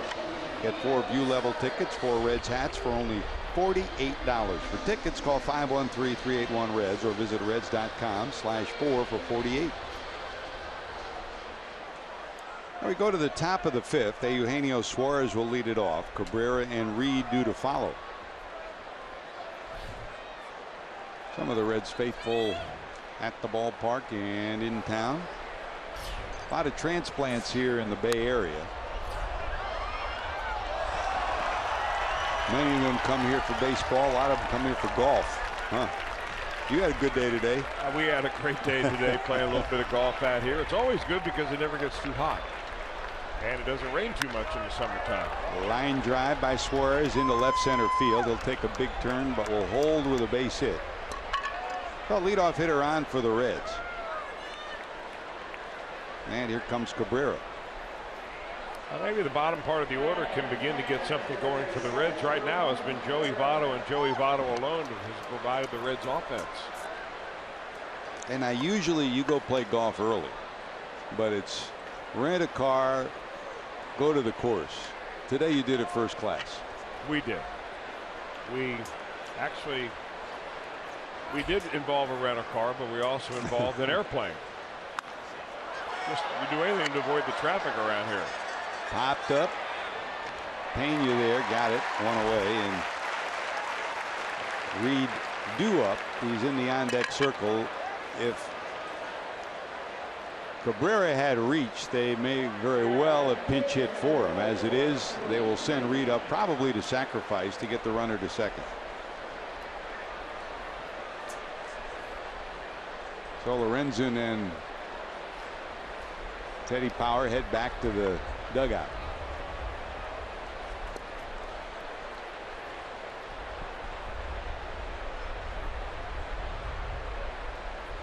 So now you've played some good courses up here. Where do you rank today's course? Well, today's course is one of the best ever, George. We got to go down to Monterey Peninsula and play the Shore course. Pardon me. So out of my league, yes, but I was a nice tag along. Good sacrifice by Cody Reed. That'll get the runner to second and bring up Billy Hamilton with 2 away.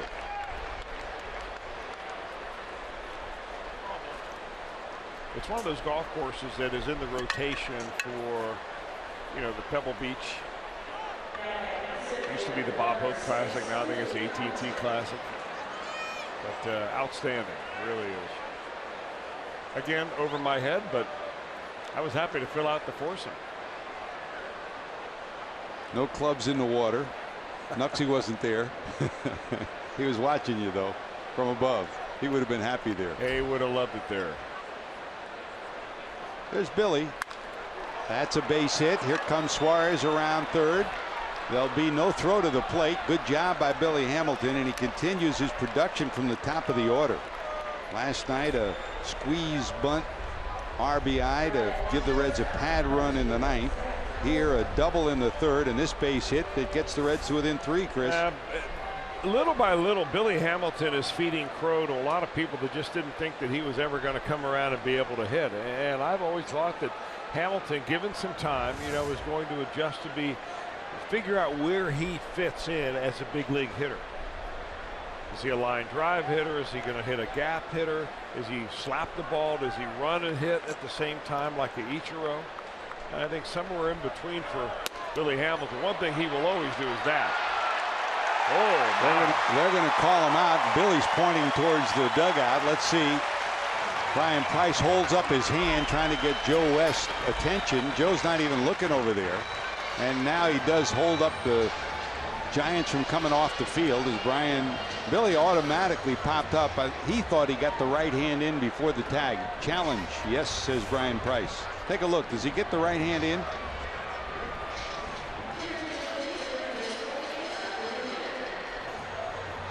Left hand, and it appears from that angle that it's very close.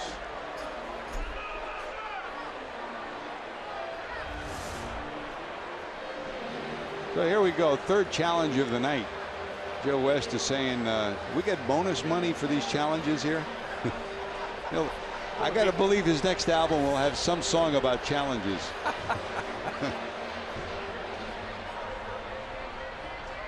Can't tell by any of those angles so far. This one may be able to give us the best view.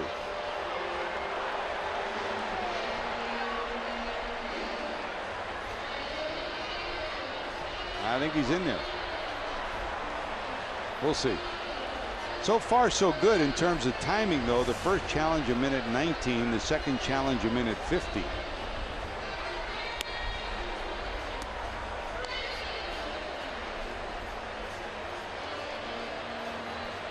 Bochy 2 for 2 in his challenges. Bryan Price trying to win one here and keep the inning alive. If Billy gets the stolen base, it would be his 33rd. He's been caught 5 times. And 158 for his young career. That's more than anyone else since Billy broke into the major leagues. We've had more challenges than Jim Day's had garlic fries, and that's not an easy thing to do.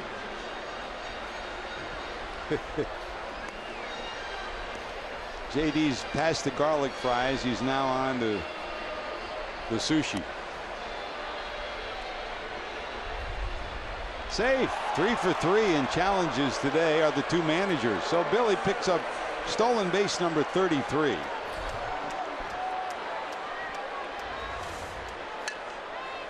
Left hand just in under the tag.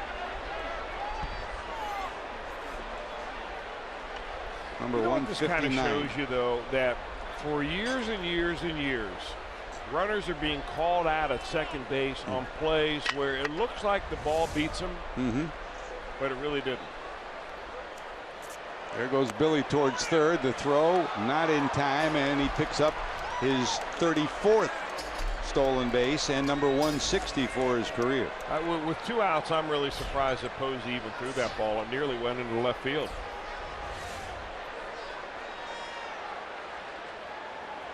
And not a big lead, short lead, but he still beats the throw. And good job by Pena to get a glove on it, or else Billy would have been home. So here's Cozart 0 for 2 with a runner at third and 2 away.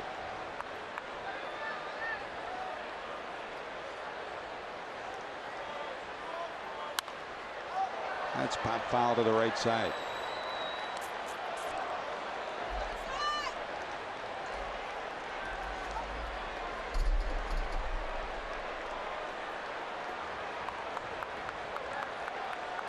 Get the play right. That's what the genesis of replay is. You see the numbers on the steals of third. Billy with 15, better than almost every team in baseball. Popped up. Who's going to take charge? Belt will, and he's got it. So the Reds don't get a run out of that. And they still trail it 5.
Coaching Alliance and its mission to develop better athletes, better people by working to provide all youth and high school athletes a positive character-building sports experience. Visit FoxSportsSupports.com to learn more.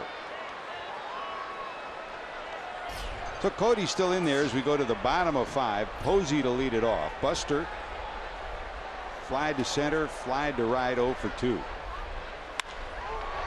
And he bangs this one through the hole in left for a base hit. You don't expect Bryan Price to wait long before he gets somebody up here in inning number 5. With now 81 pitches on the board for Reed, and the Reds trailing 5-2. They've clawed their way back to within 3. Well, if Lorenzen's a man and there's nobody down the bullpen right now, he's been up already. It shouldn't take him long to get hot and ready. So in the meantime, I think it's a good idea to let Cody Reed try to work himself out of a jam. He did it in the first.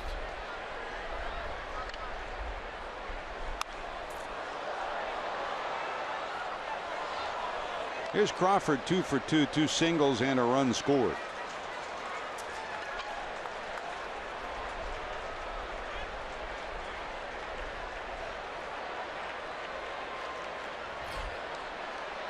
Short lead for Posey down at first. That'll kick all the way to the backstop.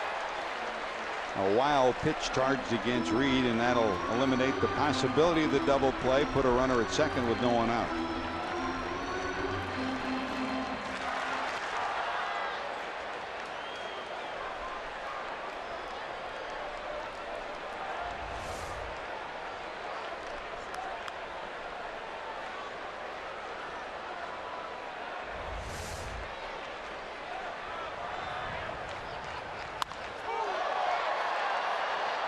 Center field, Hamilton has it. Tagging at second will be Posey, but he'll hold right there. Hamilton's throw perfect to the cutoff man, and there's one away. The other thing we've seen with Billy Chris, and after the troubles he's had the last 2 years with the shoulder and the arm and a couple of diving catches, is throwing back to where it was now. I'll tell you, he's got a great arm, and the one thing about his throws is that since he throws overhand, there's no tail on the ball, and that's always an important thing to do as an outfielder. Try to make your throws as straight as possible. Bundle of energy, the man with the happy feet, Billy Hamilton, of late coming into his own in the leadoff spot, always brilliant defensively. Here's Belt, reached on an error and singled. There goes the runner. They got a shot at him. The throw will be not in time. That's stolen off Reed.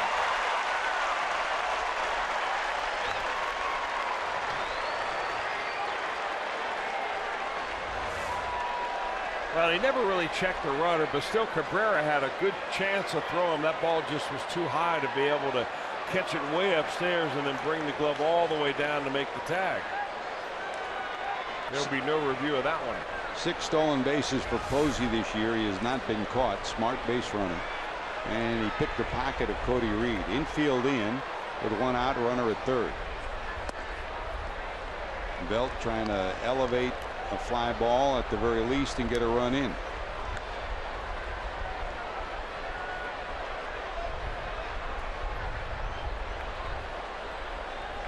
Two and 1. That's slapped down the left field line and out of play.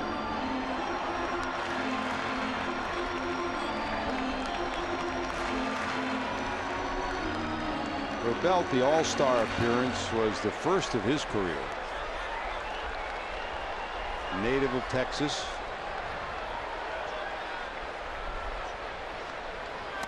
And still lives in Lufkin, Texas.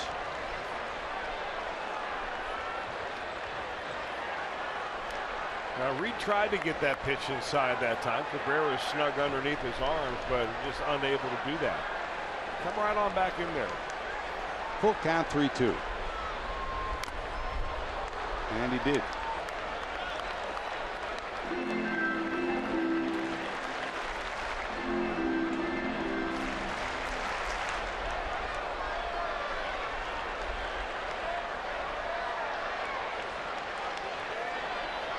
Posey creeping down the line at third. Here's the 3-2. Missing inside.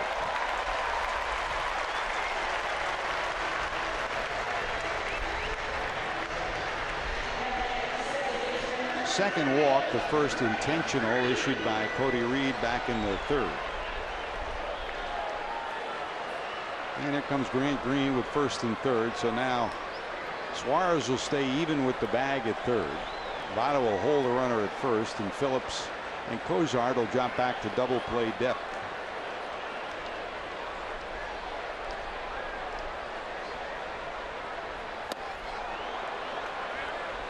Swing and a miss at the changeup for strike one. Green bounced to the pitcher and hit a ground ball to second that at first was ruled a double play ground ball when Phillips appeared to have tagged Belt, then threw to first. As it turned out on review, he never did tag the runner. So with the bases loaded, it resulted in an out at first, but a run scoring that made the Giant lead 5-0 back in the third.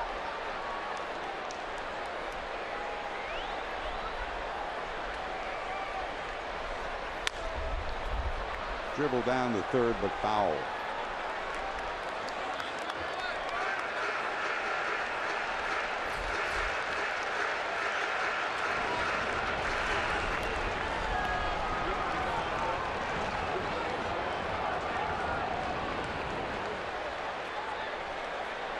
Mac Jenkins, Brian Price peering out at their young left-hander as action starts in the bullpen again for the Reds. Line drive to right. Bruce is there. They'll haul it in, but the throw to the plate will not be in time. That'll produce a run. And Votto, more than anything, was just trying to keep the runner at first. Didn't look like Bruce had a chance to get Posey, but he made it a lot closer than you thought it might have been. Well, what he did was keep the ball down and didn't keep that runner at first base.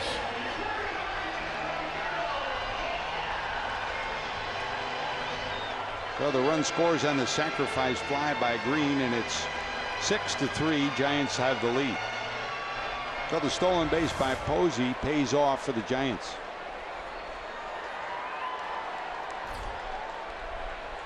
Here comes Pena.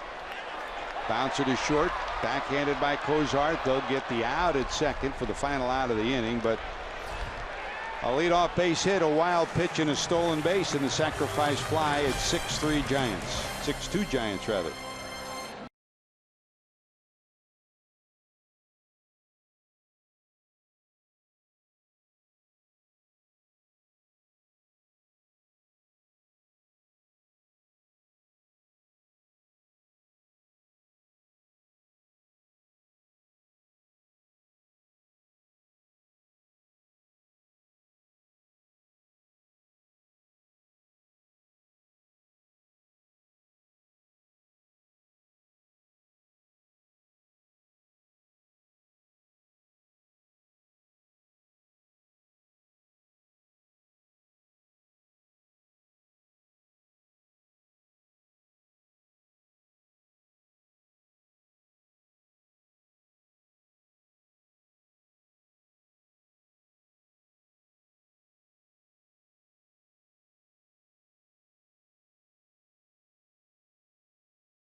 Fridays at the ballpark. Friday, August the 19th. Cheer on the Reds when they take on the Dodgers for only $12. Plus, don't miss a spectacular post-game fireworks show presented by Tri-Health. For tickets, call 513-381-REDS or visit reds.com.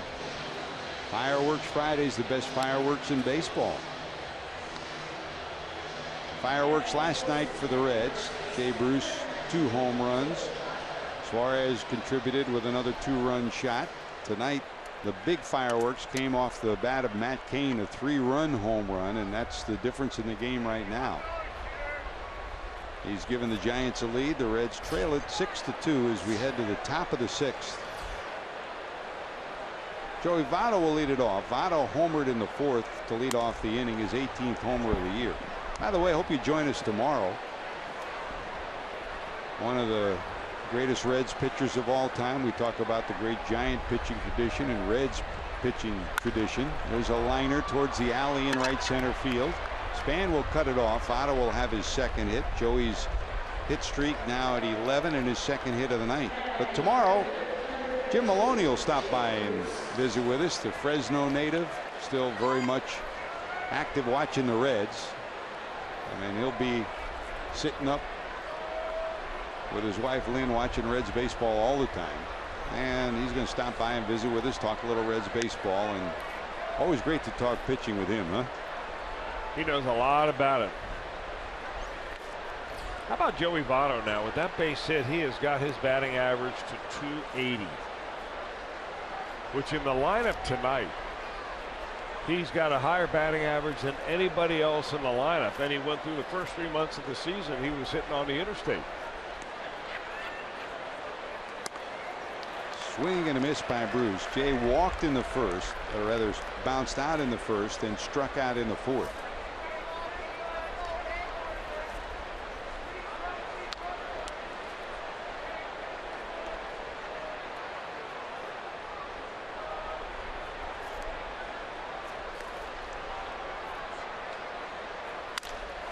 Got in on him a little bit. Williamson over. He'll haul it in front of the warning track. One away.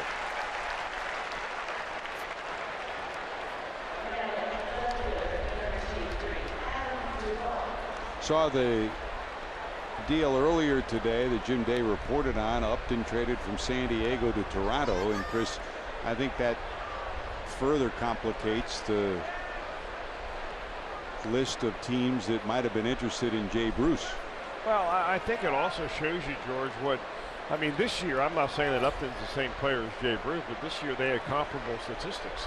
And you know, when it all said and done, with the money that they owe Upton for next year, I think San Diego saved about $5 million, and they got a prospect in return. So it wasn't an earth-shaking deal, and there's just not all that much activity going on for outfielders. So it very well could be that Jay Bruce doesn't go anywhere, and the trading deadline comes and goes, and he stays in a Reds uniform. Yeah, I would be at this stage seeing the number of outfielders that are available and what people have been rumored to be offering. I think there's a real good probability that number 32 stays a Red past the August 1st trading deadline. It's been a roller coaster emotional year plus for Jay Bruce, but he's handled it exceptionally well. And for his mom and his dad, his sister, his wife Hannah, they've all handled it pretty well. Hasn't been easy for any of them. Here's Duvall, popped up, struck out 0 for 2. But unless Jay Bruce is able to secure a long-term deal with a no-trade contract in it or clause in it, I mean, this is something he's going to have to get used to. It just comes along with the territory.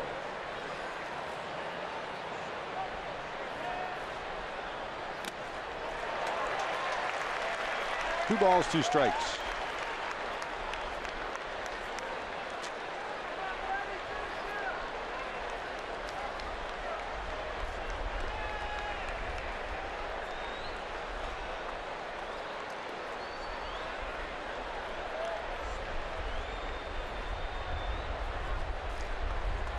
Kane from the stretch. Here's the 2-2. That's nub foul. Hope you join us tomorrow with Reds Live starting at 3 o'clock. The game at 3:45. Dan Straley goes against Madison Bumgarner.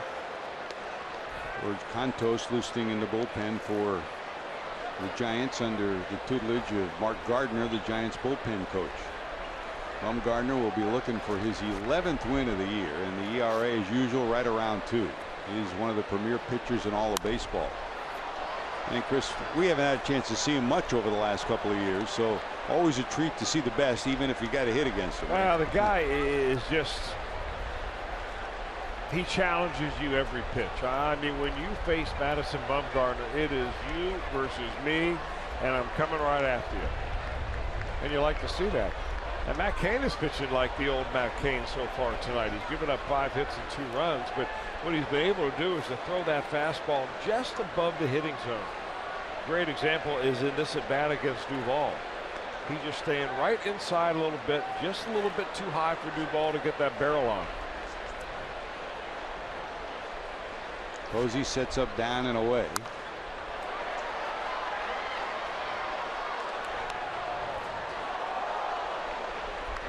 Now the old philosophy works in many ways, Chris, against so many hitters. Fastballs up, breaking balls down and away. Well, I still think the age-old strategy of first pitch strikes, next pitch underneath the elbows, and then go away works on just about everybody. 2-2. Missing down and in. Full count 3-2. But when you have a whole room full of, statisticians downstairs that are crunching the numbers and they're trying to get too detailed in the scouting work, sometimes you have to break it down a little bit, boil it down so the baseball players can understand it and actually can execute it. Hard in, soft away. Hard up, soft down. Soft early, hard late. Next chapter. Got a lot of people to the Hall of Fame, didn't it? With velocity and movement and control. Line drive, left center field towards the wall. Hit pretty good. It's going to be gone. A wall scraper for Adam Duvall. A 2-run shot. The Reds have 4 on the board. And they've climbed back into this one again. It's a 6-4 ball game.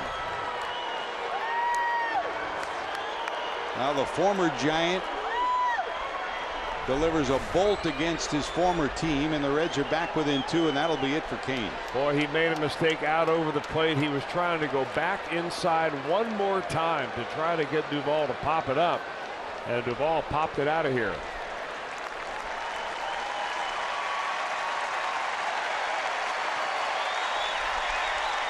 Hmm. 88 miles an hour, delivered about 110 miles an hour towards left center field. Cain gets a nice ovation. He exits. He's still in the lead 6-4 while the pitching change takes place. We'll take time out for these messages. Time for our Skyline Chili call to the bullpen. You're watching Reds baseball on Fox Sports Ohio.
The Reds have climbed back into it. It's a 6-4 ball game.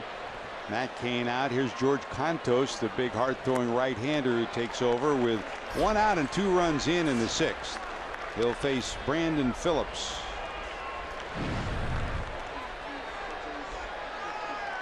Contos' 36th game of the season. This has been an often used bullpen, and talking to Bruce Bochy and Dave Righetti, the manager and pitching coach here, they'll concede that they probably need another starter and need one, maybe two people in the bullpen. So they're shopping for a bat, yes, and there was interest in Jay Bruce, but it doesn't appear to be a match there. But they'd love to have, and they were interested in Aroldis Chapman too before he was traded to the Chicago Cubs.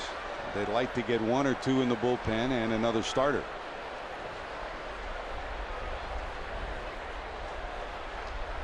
This bullpen currently ranked 7th in the league in earned run average. There's a dribbler to the right side. Quick flip to first, and there's your second out of the inning. Phillips 0 for 3, 3 ground outs. And here comes Suarez, 1 for 2, a single. Contos was being used as a setup man until Sergio Romo came back, and he's been really good for the last month. He's only given up runs in 2 games. That's spanning 12 games. 3 runs overall for Contos. And he's one of those types of relievers that can, you know, he can give you several innings at a time, up to 3 innings, and he can also come in and get you out of an inning, like he may be used here in this ball game.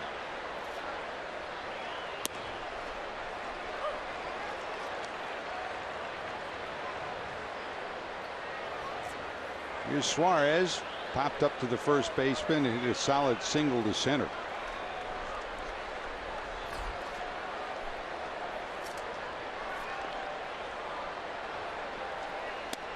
Contos, big burly guy, 6'3", 215, 220, native of the Chicago area. Originally came through the Yankees organization and acquired from the Yankees back in 2012.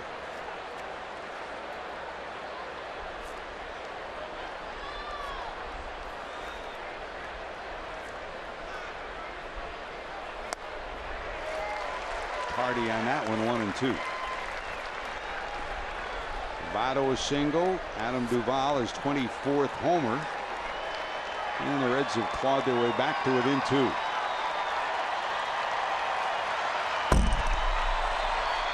know, the home runs hit last night, probably the longest ball hit of the night was hit by Duvall, but he hit it right to the 421 sign in right center field. It never got out of the ballpark. That's Death Valley here at AT&T Park. Down to third, but foul.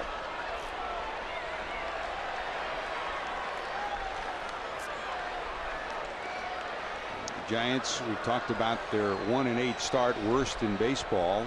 Part of that is the 21st home run allowed since the All-Star break, the most in the National League and the most in all of baseball.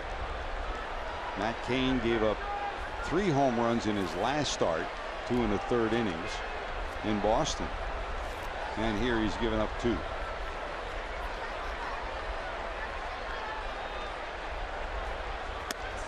Breaking ball wide, 2-2. Pretty clear, Chris, that if the Giants are going to get things straightened out, they need Matt Cain to be more of what he was earlier in his career. Well, they've got the big 3 figured out, that's for sure. When you go to the top and get Bumgarner, Cueto, and Samardzija. Well, Cain would be a nice addition. You know, it's interesting because Cain doesn't have to go back and be, you know, the Cy Young Award candidate that he used to be. He just has to give them solid efforts every 5th day out there. And that would really mean, you know, getting through the 6th inning. Last time out against the Red Sox, he didn't get through the 3rd inning. Today, at least he pitched into the 6th. That stoic look is just what you get from Matt Cain, a steely-eyed competitor, and they need him to pitch well, but they also need his presence in the clubhouse and his presence around the team. I mean, he was tutored by Matt Morris when Morris first came here his rookie year. And Matt Morris right away said this guy has the potential to be a #1, to be a leader, and he's exhibited that. When he's been healthy, he's been a tough competitor and a leader on his staff. Can you believe he's been around for 10 years already? Unbelievable, huh? At 31 years of age.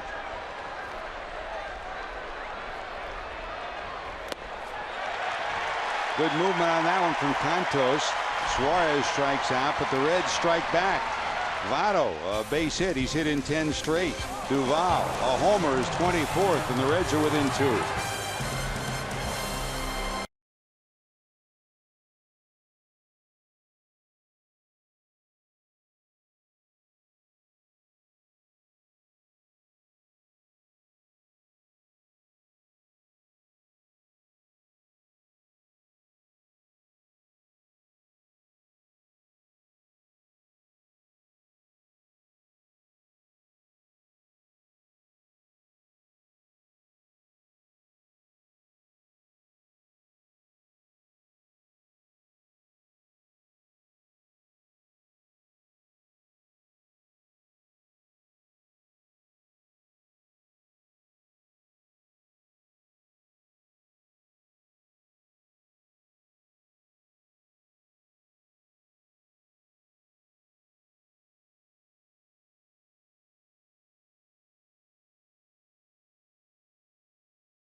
for Cincinnati, and look at the bullpen bullies that Iglesias and Lorenzen have been. Iglesias has yet to be scored on this month, a 2.89 ERA for Michael Lorenzen. They have made all the difference in the world in a bullpen that has turned the corners overall. They have good numbers in July.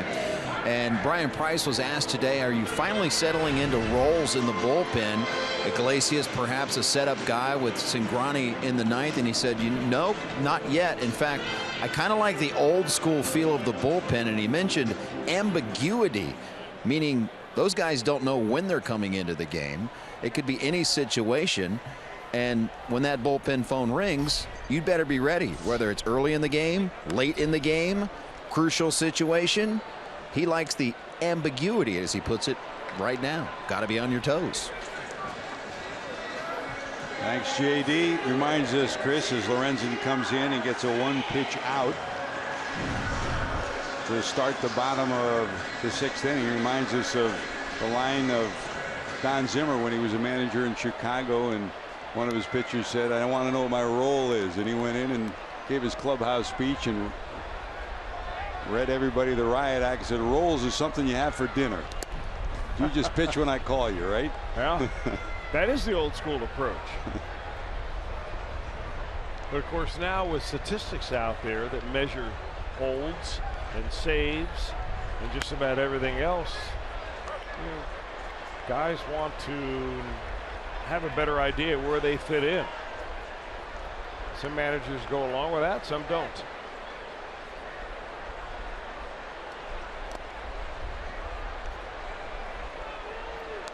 Here's Span. In an ideal world, George, you know, you have a closer and you have a setup guy, so you pretty much have the 8th and 9th inning covered. But the Reds really don't have that. I mean, right now, Tony Cingrani's a closer, and he knows his role. And the way that Raisel Iglesias is pitched, there's no doubt that he is the primary setup man. But does it mean automatically that Iglesias is going in every 8th inning when the Reds are leading? No. Span on base for the 3rd time, 2 hits and a walk, and 1 out and 1 on for Michael Lorenzen.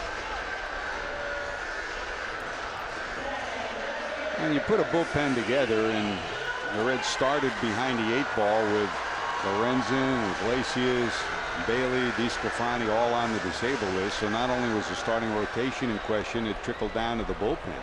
But you also do it with the makeup of your players, and Lorenzen's a bulldog kind of guy. Iglesias seems impervious to the pressure of key situations as well. So those are 2 key elements in being successful. A runner at first, 1 out, and here's Angel Pagan, reached on catcher's interference, bounced into a double play and struck out.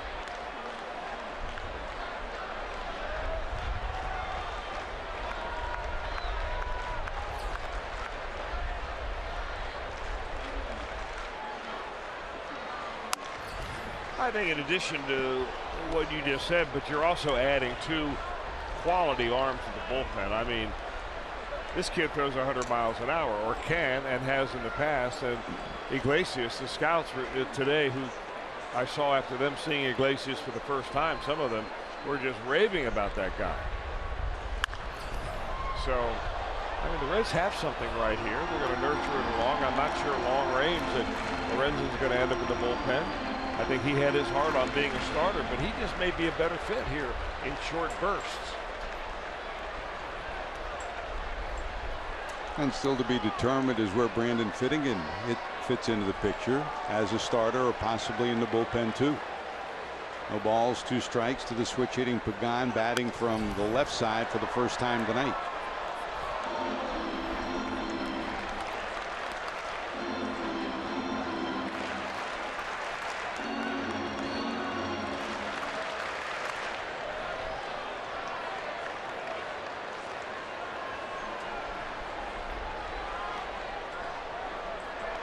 Now it holds at 0-2.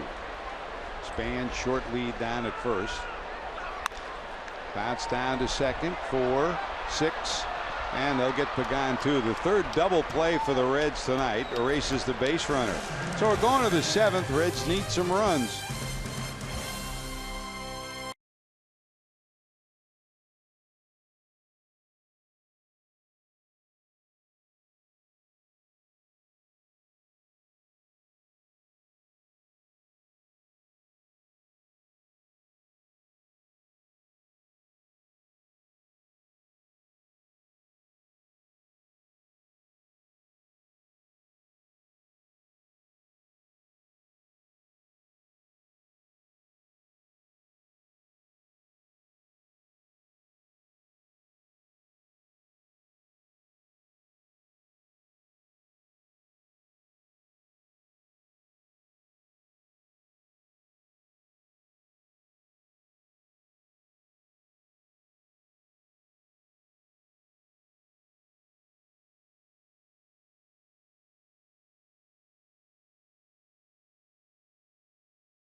Giants lead at 6-4. They were raising some Cain early. Matt Cain, a 3-run home run in the second, completing a 4-run inning. The Giants led it 4-0. And the Reds battled back. Joey Votto led off the fourth with his 18th homer to make it 5-1 at that point. Then in the fifth inning, Billy Hamilton's base hit to right field plated the second run for the Reds as Suarez scores. Then in the sixth inning, a single by Votto, Adam Duvall's 24th homer, made it a 6-4 ball game, and that's where we stand right now for the Reds. 4 runs, 6 hits, and 2 errors for the Giants. 6 runs, 9 hits, and no errors on the evening. The starter for the Giants, Matt Cain, went 5 1/3, 6 hits, 4 runs, 4 strikeouts, and a walk, and contributed big time with his first homer of the year, 7th of his career. Here's Cabrera facing the new pitcher Law, who's in for the second straight night. For the Reds, Chris, Cody Reed started, 5 innings, 7 hits, 6 runs, 5 of them earned, 3 strikeouts, 2 walks. Your report card on Cody Reed? You know, I think Cody Reed has got a ways to go before he, settles in and feels comfortable out there. But I'm seeing progress. I mean, in the long run, I really believe Cody Reed's going to be fine. And sometimes it takes getting your lumps along the way to figure out what you have to do to get better. Ripped down the right field line, but foul. Wood is up and loosening in the Reds bullpen as we hit the number 8 spot in the lineup. When you develop young pitchers, you can't always use the box score as your barometer as to whether that young pitcher is getting better or not. I mean, you can see Matt Jenkins' philosophy of trying to bolster some of the young pitchers. You can see the good things that he did do tonight. I mean, the 3 bad pitches he made, the biggest, of course, was the mistake to his opposing starter, Matt Cain, who homered the 3-run shot. Take that one off the board, and it's a whole different ball game. All part of the growing process. Skied into left. Pagan under it, got it. And with the pitcher Lorenzen due up, Ivan De Jesus Jr. into the on-deck circle.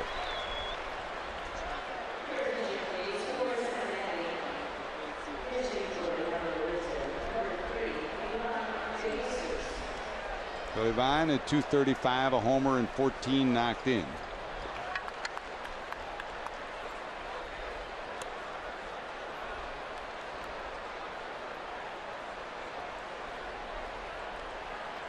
He pinch hit in the 9th inning last night and struck out for the pitcher in the 9th inning. Swing and a miss here.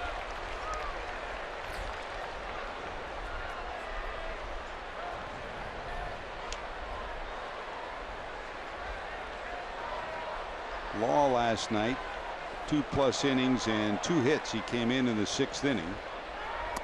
Gave up a base hit to Brandon Phillips, got out of the inning with a double play ball. Had a 1-2-3 7th and gave up a leadoff hit to Cozart in the 8th before he gave way to Lopez.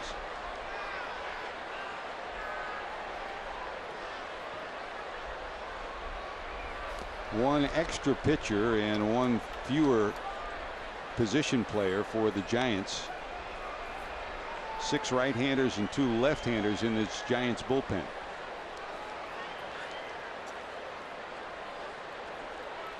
One ball, 2 strikes to Ivan. It looks like Derek Law has been watching Johnny Cueto tapes. I mean, it seems like every other pitch he gives you a little bit more of a deliberate delivery where he turns his whole body away, and then the next one he tries to quick pitch you a little bit. That's the slow one. We will not see Johnny Cueto in this series. There's the last pitch motion right there. A little bit deliberate, nice big turn right there. Stiff front side. But he's also giving you the quick pitch variety. Johnny's mom was here in the Bay Area for a while. She's back in the Dominican now, and if she's watching tonight, Johnny says con amor, with love, back to mom. First-class guy, Chris. It was great to watch him grow and develop as a Red, wasn't it? Hit hard down to third. Bobbled by the third baseman, Pena. You'll have no play. It'll go as an error on the third baseman. First error for the Giants tonight. Boy, hit hard by DeJesus. I mean, he hit that ball right on the button and nearly undressed Pena down at third base. Now, Pena played second base last night, and he's a pretty good fielder. It just goes to show you how much quicker that ball gets to you when you're playing third. That got him in the groin area. He's a hurting puppy right now. Out to take a look, Bruce Bochy and his training crew. And that didn't even deflect off the glove. That was a straight bounce. Now the good news for the Reds is that they bring the tying run to the plate in the top of the order coming up. Pena's slow to get off the turf.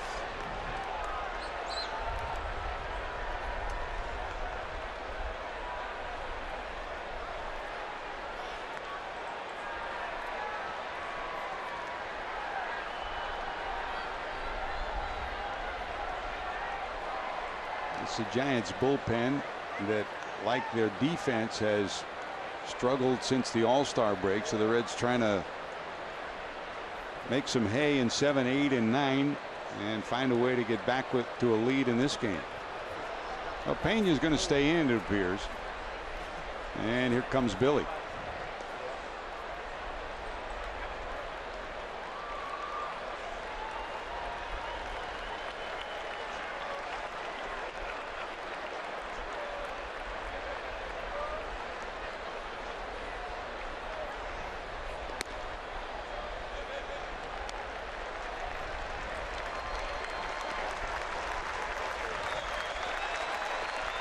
So he will stay in the game. Here comes Hamilton now. Billy tonight hit a fly ball to the warning track in left in the first, double to right in the third, and then singled in a Reds run in the fifth. I mean, is there anything else Billy Hamilton should do besides bunt down the third baseline right here? Yep.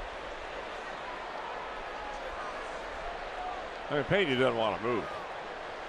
He's coming in shallow enough to just try to dissuade Billy from thinking that.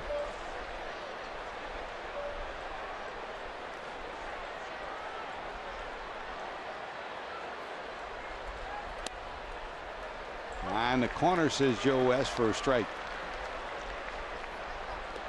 Billy steps out. Billy Hatcher rolls through some signs for him in the third base coach's box. Pena about 3 steps in on the grass at third. Ivan DeJesus, short lead off first.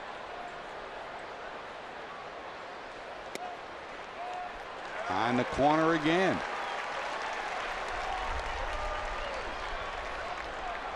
To 0-2.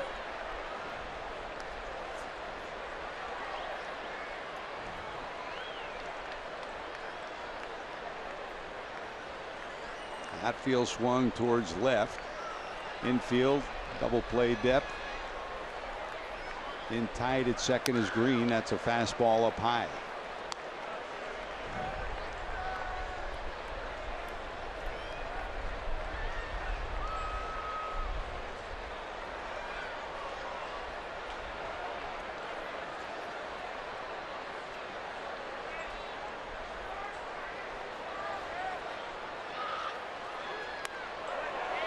On the corner, Billy not liking any one of those 3 strikes on the corner. Every one of them just on the outside corner.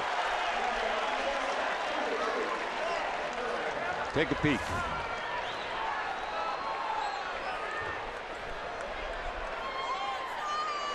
Well, he questioned the first 2 and make no mistake that the last one he thought clearly was outside, and Fox track shows it clearly outside. The second out of the inning, and here comes Cozart.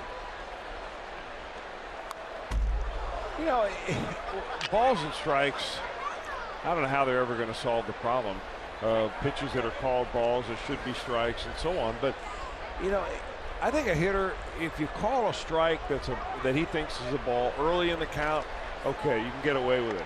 But if you take the bat out of his hand by calling strike 3 on a pitch that never even got near the strike zone, that's when the hitter gets his dandruff up. No balls, 1 strike. Setting up, down, and away is Posey. Yeah, and Chris, you look at it from 2 sides. You look at it from the pitching side, and that is, if I'm getting the outside corner, I'm going to stay outside. If you're the hitter, that first pitch is called a strike and you think it's a ball, that automatically expands your strike zone. So either way, the debate will be eternal. And other than a USTA, United States Tennis Association beeper, you'll never get it perfect. That's a strike. 1 and 2. The law has been dotting the outside corner against lefties and righties. Struck out Suarez down and away, and got his 2nd strikeout of Hamilton, and now he deals to Cozart. 1 and 2.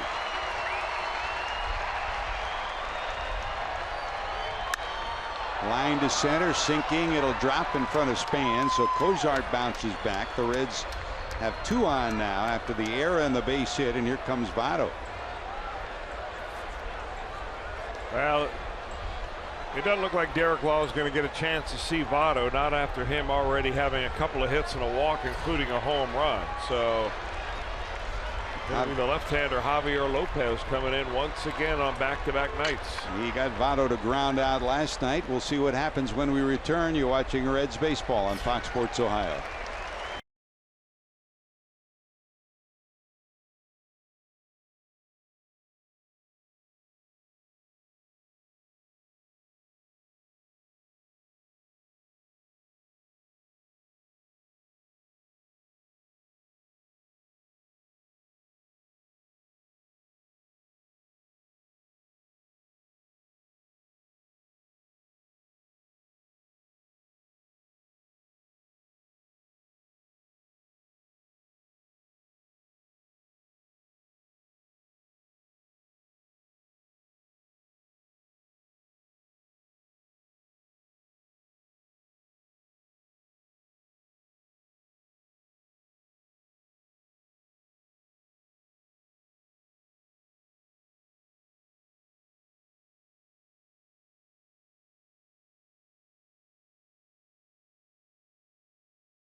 Great idea for you. See a Reds game in style by reserving your spot in the newly renovated Staples Party Suites. Book 1 suite or combine all 3 for up to 99 guests.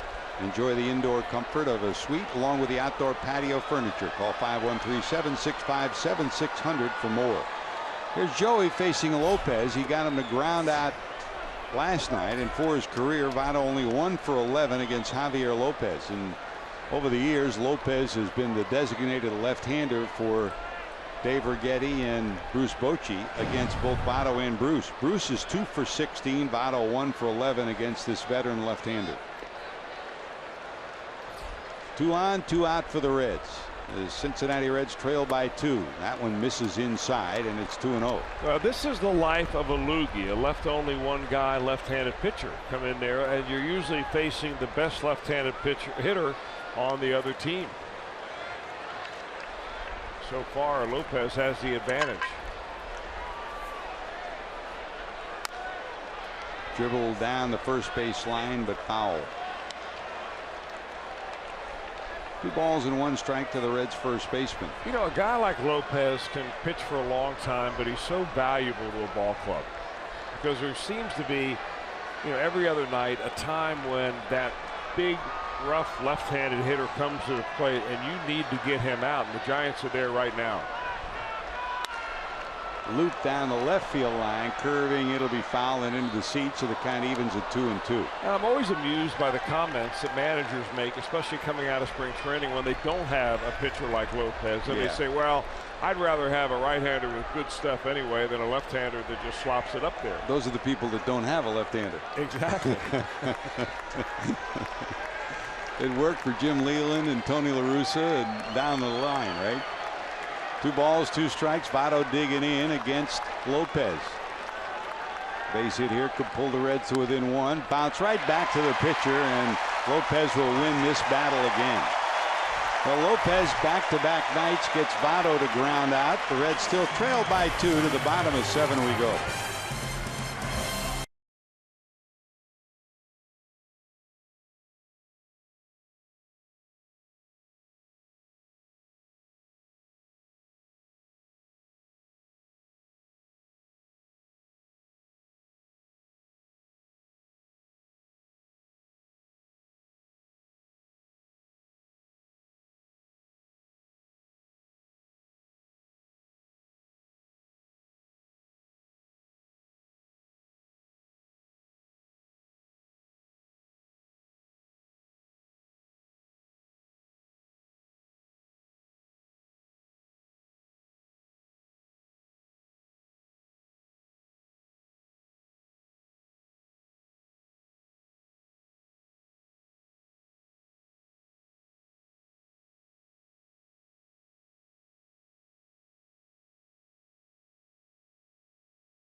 Speech from the past weekend. It was great. Billy Hamilton has become a disruptive force since the All-Star break. We'll have that story for you. Plus a Zach attack. Zach Cozart recently given a special award. Tell you more about that. Join Jeff Piecoro and Jim Day for Reds Weekly tomorrow after the game on Fox Sports Ohio.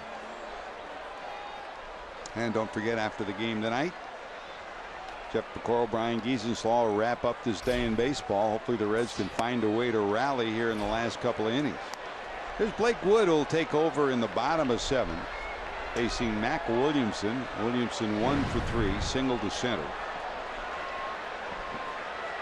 And he scored a run. Wood's 44th appearance. And a very respectable 2.91 earned run average. And there has been some interest in this Reds right-hander, Chris, of those teams that are interested in filling out a bullpen. Might even put the Giants on that list. Well, you're right about that, George. And if you figure from the Reds' perspective, Blake Wood was the only major league free agent that they signed over the last winter. All year long last year, he was a closer for the AAA franchise for the Pittsburgh Pirates. Never did get called up by the Pirates last year. He was a closer for Indianapolis. But he's thrown the ball well here, and he's, maybe all of a sudden garnered some major league value out there. Now, do the Reds see more value in Wood going down the line as a Red, or do they see him maybe turning into another player, position player somewhere? Hit hard, past the third baseman Suarez. Williamson has his second hit. He's 2 for 4. When he hits it hard. You're not kidding. He elevated a little bit, and Williamson hammered it into left. So leadoff hitter on in the 7th, and Posey, Crawford, and Belt due up. Here's Posey, single last time up. In the 5th, Posey reached on a base hit to left. A wild pitch sent him to second. He stole third and then scored on a sacrifice fly by Grant Green.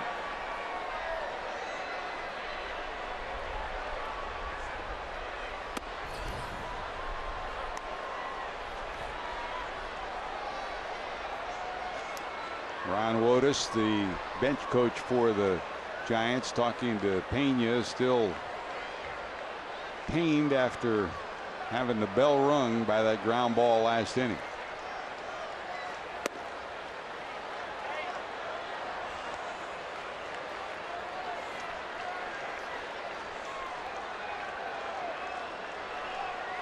And you talk about guys, Chris, who deserve to be on that list of possible managers to be. Put Ron Wotus on that list. Seems like we say that every time we play the Giants, and we mean it every time. Solid baseball guy. Really is. Boy. And a good people person. Yep. Kind of remind you a little bit as you watch his career unfold of Pete Buchanan. You know, never really had that champion to give him a chance to manage, and Pete finally got it in Philadelphia. Hopefully it'll come someday for that guy. Well, he's been part of 3 World Series champions here with San Francisco, so the waiting period hadn't been all that bad. In the dirt, blocked by Cabrera.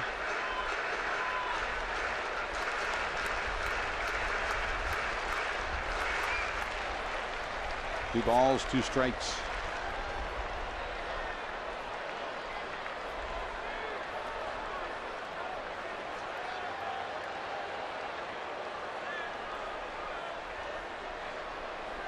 Runner going.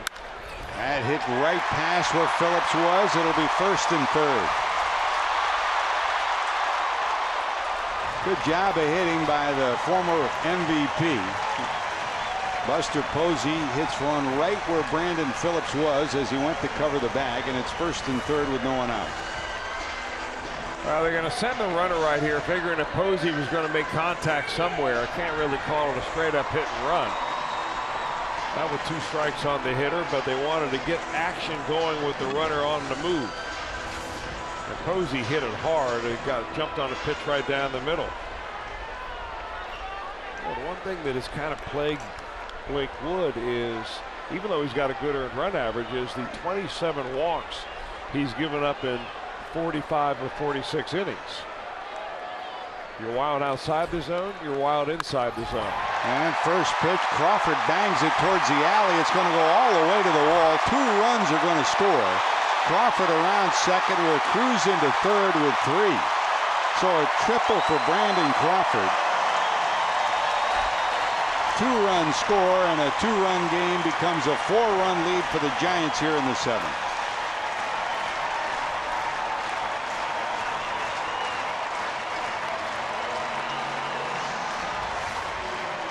Brandon Crawford knows that the first pitch he's going to see is going to be a fastball. Blake Wood is going to have a hard time throwing strikes with anything else, and he doesn't want to get behind in the count. He guessed right, just like he did last night when he launched one almost into the bay. Crawford hit that ball hard. So the Reds infield in for Brandon Belt now is 1 for 3, 1 for 2 and a walk. He singled back in that 3rd inning. That loaded the bases, and a run scored on a ground out. Well, the Reds have clawed back close twice, but the Giants have responded both times. No action in the bullpen for the Reds. Single, single, and triple, and 2 runs have crossed the plate here in the 7th.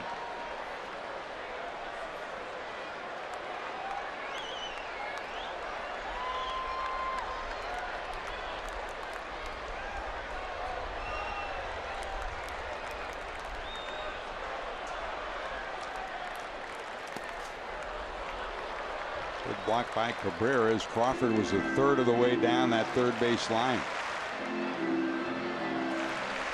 Unlike the old ballpark at Candlestick, where it seemed like there was a mile between home plate and the stands, here there's only about 40 feet between home plate and the backstop. So even a wild pitch not necessarily guaranteed to get a run home. This is one of those parks too where there's no brick or stone or whatever behind home plate, so often a ball will be a wild pitch. Karam off the pads in the back and come right back to home plate. 2 balls, 2 strikes.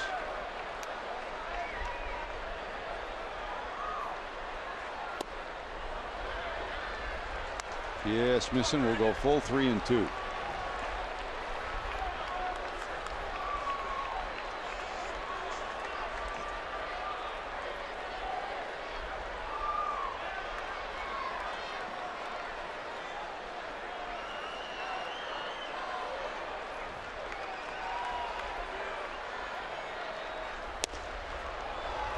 Miss it on the corner. There's a walk, and that'll put runners at first and third with no one out.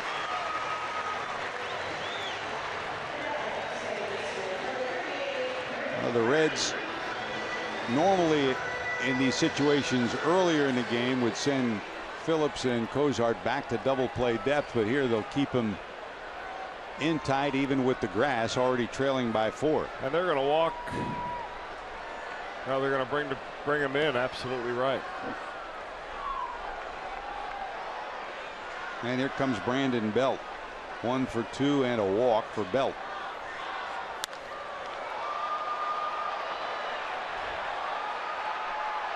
Popped up right side. Rather Green. They walk Green after Belt walks. And Green pops up to the right side for the first out of the inning. Thank you very much. Take that. That's the 4th time in the last 2 nights that a Giants batter, after a base hit or advanced runner, has popped out on the first pitch. Well, Green's retired, first out, and now they can drop back to double play depth.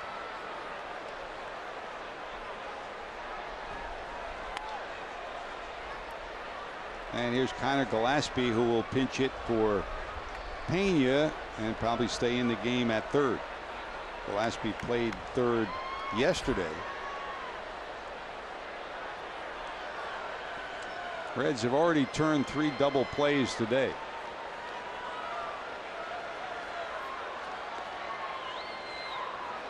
And the 26-year-old right-hander Suarez has gotten up, started to loosen in the bullpen for the Giants. With the pitcher spot, Lopez due up next. And that's Sergio Romo who will join him.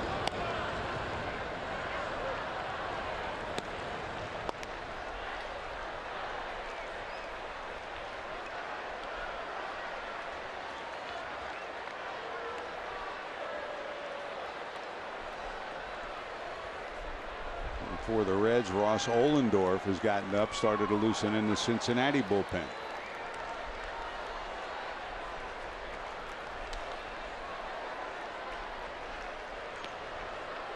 Wood to the stretch, first and third, 1 out. Fastball misses up.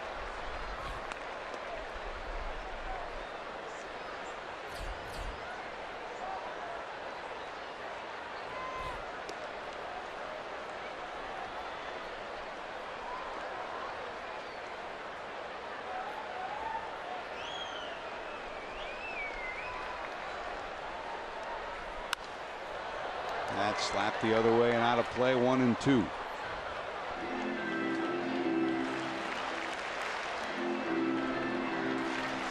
Gregor Blanco in the on-deck circle for the Giants. With Lopez due to bat next.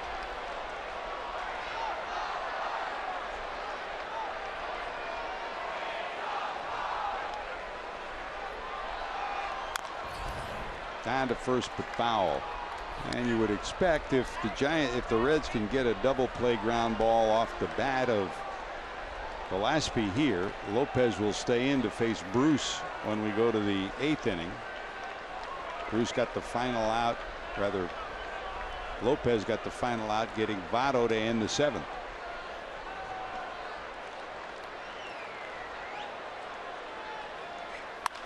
Line drive past Phillips. That'll get another run in. Single, single, triple walk, and another single here in the inning. And that gives the Giants a 5-run lead here in the 7th.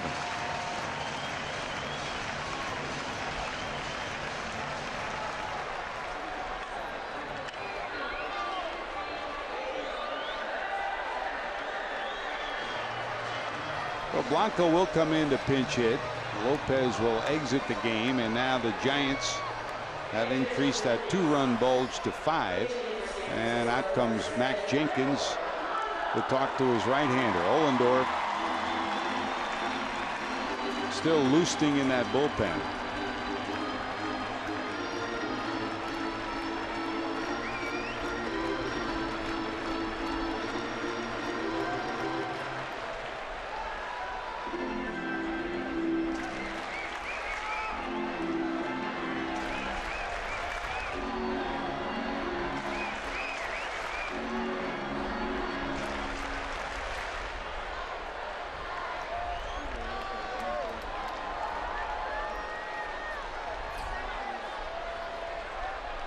Well, Lopez got the big out he needed, getting Votto to prevent the Reds from tying the ball game. And here in the 7th, the Giants have capitalized on Wood's appearance.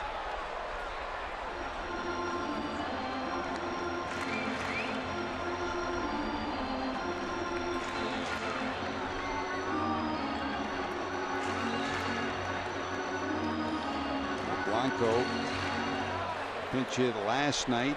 That'll leave only Trevor Brown left on the bench for the Giants. Another look at this foul ball off the right big toe.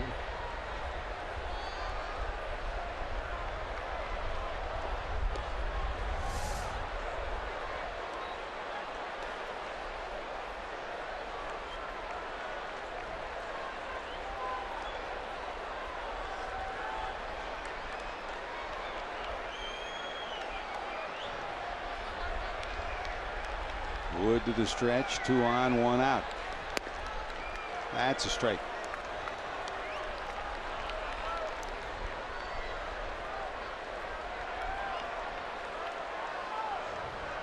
Blanco solid off the bench, solid defensively as well.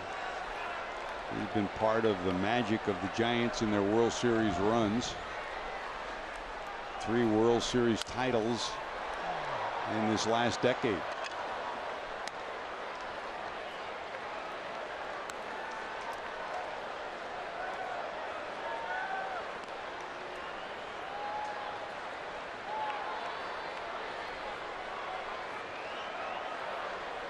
Yeah, you're talking about the culture of building winning tradition, Chris, and what Bruce Bochy and Brian Sabean have done here. Sabean, of course, first the general manager, now the executive vice president. 24 years as part of this organization. They've developed a winning culture that goes from upstairs to downstairs all the way into the clubhouse, and they've put the right people in the right positions, and even a guy like Blanco has been a key to something like that. You're right. Role players can play a very important role. They're just not backup outfielders or backup infielders. They're guys that provide certain skills that you call on when you need to win close ball games.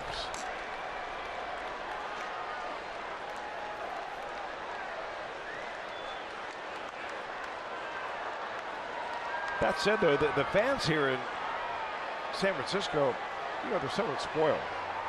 Because when you win a World Series every other year, you think, well, every even year, right? We deserve it. And when you don't deliver, boy, they get restless. Well, I mean, it's in 2009, and that's a call, strike 3 to Blanco. So Wood gets his first strikeout of the inning. That's your second out of the inning, and the 8th batter of the inning will come to the plate. It's Denard Span. I mean, Sabean got everybody together in 2009 and said, guys, we got to figure this out. And if we don't, all of us are going to be looking for a job. And they sure did. After a subpar 2009, they made a couple of deals, had an overachieving bullpen at that time. There's a fly ball to left, and the inning will come to an end, but not before 8 come to the plate. And the Giants balloon the lead We're going to the 8th. Reds trail by.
As we approach the 1 o'clock hour back home in Cincinnati, yeoman's work as usual from Brian Giesenslaw, Jeff Piccoro and the crew back in Cincinnati on the West Coast trip. Here's Sergio Romo, who will take over in the 8th. Romo facing Jay Bruce. Bruce drills this one to right. Going back, look it up. That's a Beaumont Bomber bomb. Jay Bruce hits his 24th of the year, and he continues a red-hot streak. 2 home runs yesterday, a couple of home runs over the weekend at home, and another one today. 24 home runs on the season for Jay, and now 78 knocked in. No doubt on this one, Chris, he drills it. I'll tell you, with every home run that Jay Bruce hits, there has to be some team executives out there thinking, well, maybe we should have cut a deal for him, last week.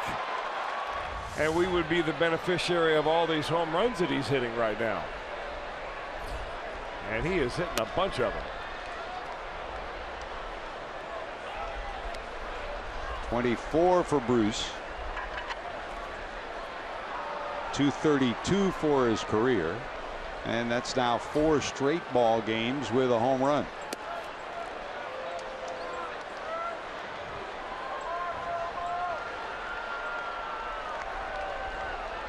Votto is homered tonight, his 210th to tie Ken Griffey Jr.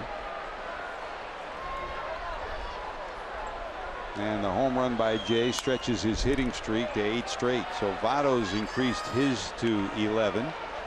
Bruce increases his to 8. And Hamilton has also increased his hitting streak to 9.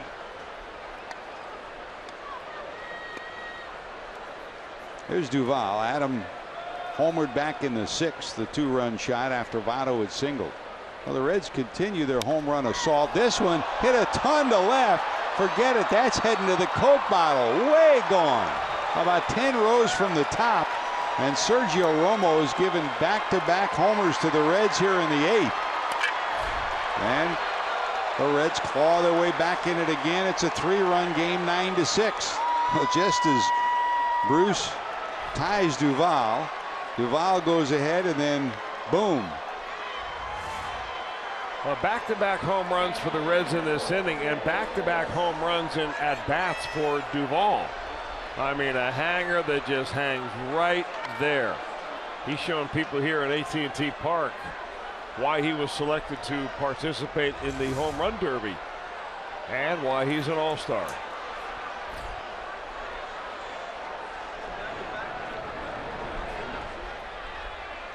Here's Brandon. This one slapped the other way and out of play. 0 for 3 for Phillips. 3 ground ball outs. His 13-game hitting streak on the line.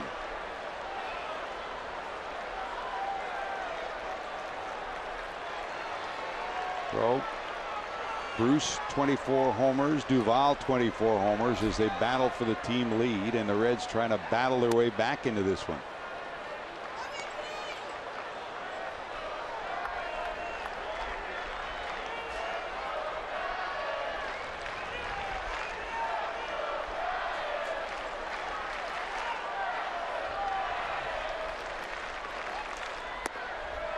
Breaking ball misses down low. 2-1. Romo, another guy who spent some time on the DL, and they really need him to be back and a fixture in this bullpen. He was on the 60-day DL, came back 4th of July weekend, and since coming back, this is his 11th game, and had allowed only 1 run in 8 innings of work prior to tonight. And Chris, we kept watching him over the years. I mean, Sergio's now 34 years of age. Seems like he's been around forever. Never had the big arm, but he always manages to find a way to get people out. Down to third, but foul. He's got 2 different types of breaking balls. He's got a hard slider that he'll throw for a put-away pitch. He's also got that sidearm, kind of a frisbee curveball / slider that sometimes just never seems to get up there. He also has a knack for style. I mean, from year to year, he's got a different look, and it's his own.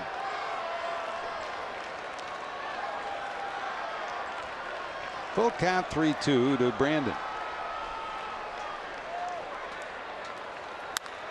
This one down the right field line. That'll fall for a hit, and 3 straight hits for the Reds. That'll increase Brandon's hitting streak to 14. And the Reds are still alive here in the 8th. Well, just as Wood had trouble getting people out in the bottom of 7, Romo's having trouble getting people out here, and Dave Righetti, the veteran pitching coach, will come out and try to settle them down. No action in the bullpen right now, but they are getting some people down there in the left field corner. Rags just trying to slow things up with the guy on the mound and give the guys a chance to get loose down in the bullpen.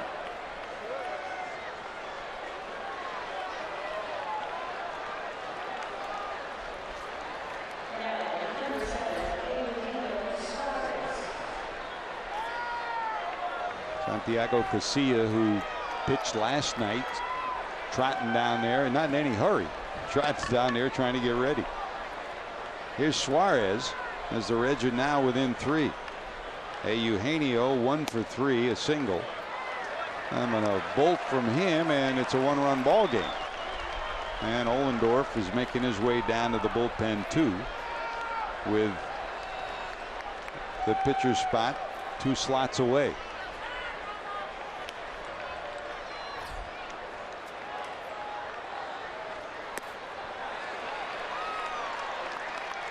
Slider, slider, slider. That one misses, and they say he went around for a strike.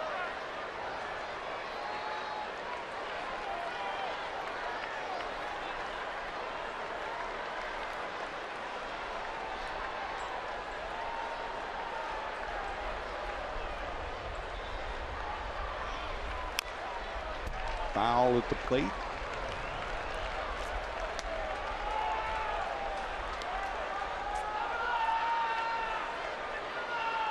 Reds have found a way in this post All-Star break week plus to stay in ball games, and their bullpen has kept them in games. The rare exception the inning before when Blake Wood opened the floodgates, but they're trying to find a way to get back in it again. Down to third. They'll get one at second, on to first, and Sergio Romo gets the double play that takes him out of immediate trouble, and there's 2 away.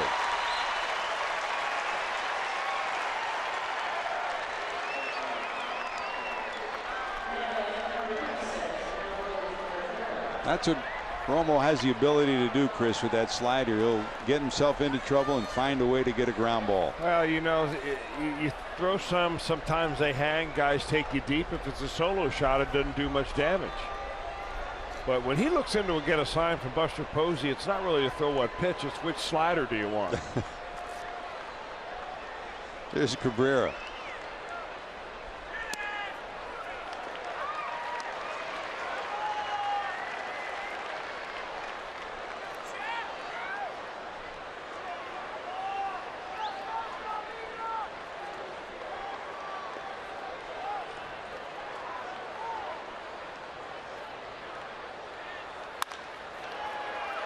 Down to second.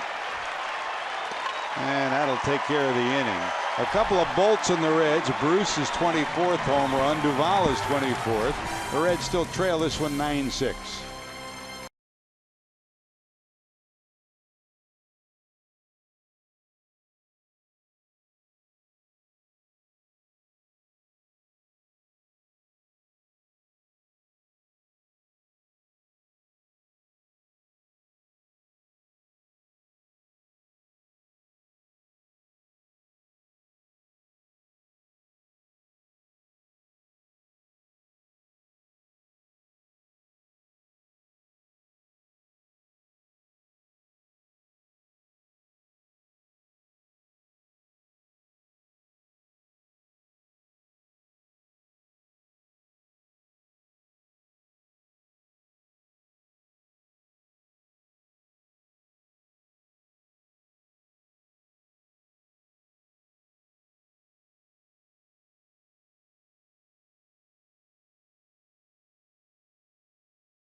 Reds baseball on Fox Sports Ohio has been brought to you by Kroger. Stop by your neighborhood Kroger to save big store-wide. Great food, low prices all at Kroger.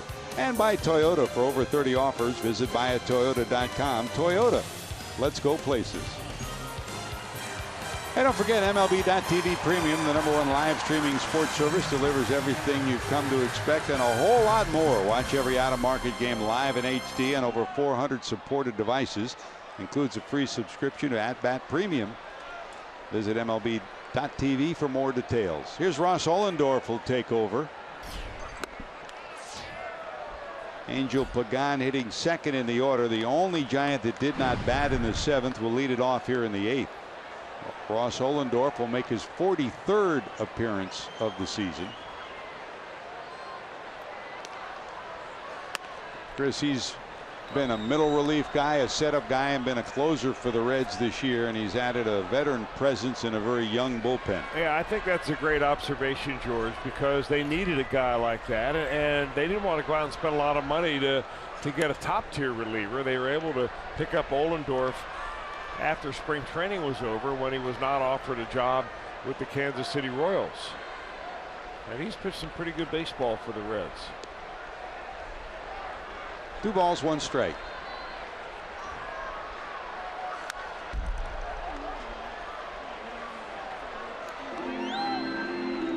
Story of this game, the 2 starters are long gone. Matt Cain, 5 1/3 innings, 6 hits, 4 runs. He gave his team the biggest jolt of the night with a 3-run homer in the 2nd off Cody Reed. The Giants built up an early 5-0 lead. The Reds have found a way to claw themselves back into it a couple of times. Joey Votto, 2 hits, including a homer. His 18th of the year. He's increased his hitting streak to 11 straight. Pagan questioning Joe West, and West saying either head to the dugout or you're going to leave the game, and he does. Joe warned him once and then just said, that's it. So Pagan irate over the call. Joe West will get the final say, and here comes Bochy to try to prevent any further damage.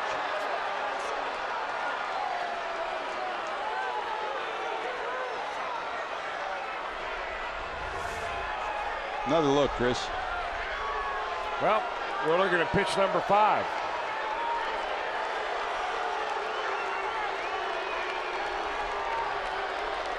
And Bochy will give Pagan a chance to leave the field and sit and talk a little bit longer with West. So Pagan's been ejected.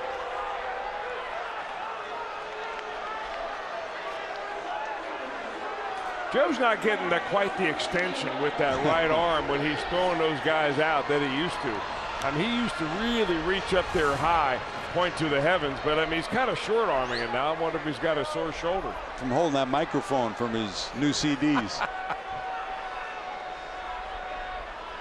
So it's a strikeout and the first out here in the 8th inning. So for Pagan, he gets ejected. And the 4th career ejection. That's his arm angle's a little bit lower. You know, that's what happens when you get older. You just can't get on top of those ejections like you used to. Rotator cuff trouble, you think? If they run him down some Billy Balm, maybe that'll help him. So here's Williamson hitting in the 3rd spot. He led off last inning with a base hit that started the Giants' rally. So Pagan ejected for the 4th time.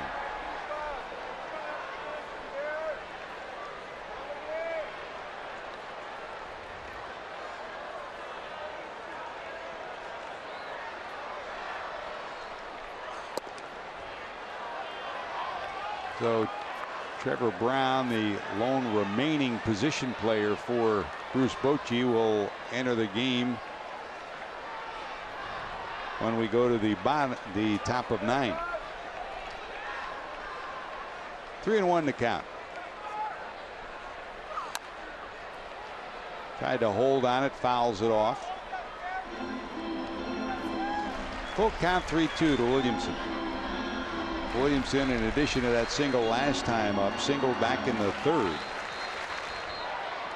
And later scored on a ground out. Bounced into a double play and struck out his other 2 at bats. There's the 3-2 from Ollendorf.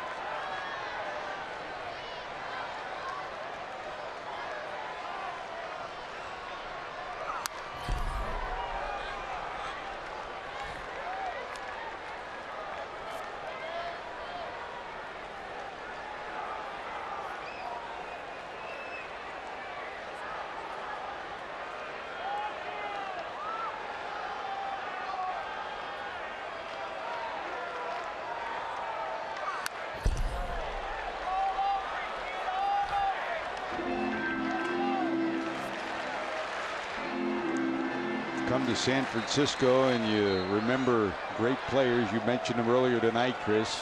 Juan Marichal, same number that Ollendorf wearing here, number 27, the Dominican dandy, Hall of Famer. Marichal, one of those great Giant pitchers of the past. Here's the 3-2. That's just missing off the corner. You know, I got a chance to listen to Juan Marichal speak this winter when he came through Cincinnati and spoke at the Green Diamond. And first of all, the performances that he put up are just staggering when you start looking at the string of complete games and shutouts and number of innings pitched and so on. And he's just a little guy. But what a gentleman he is. Yep. I mean, just a wonderful man. Minister of Sport back in his native Dominican Republic. Now, if you faced him, you may not have thought he was such a gentleman, because he wasn't afraid to come up and in on you. And he had 4 pitches, but he threw them from 4 different angles. So it added up, you got 16 pitches that you had to worry about. I mean, he could hit you with all of them. 1 ball, no strikes to Posey. Posey 2 hits, 2 for 4. And of course, maybe one of the greatest games ever, Marichal against Warren Spahn, that 16-inning game that Willie Mays finally won with a home run. Yeah. And that was the day when Marichal and Spahn each threw 160, 170 pitches. And we could talk to Jim Maloney about that tomorrow when he visits with us.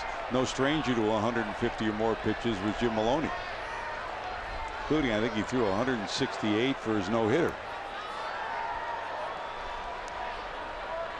2 balls, 1 strike.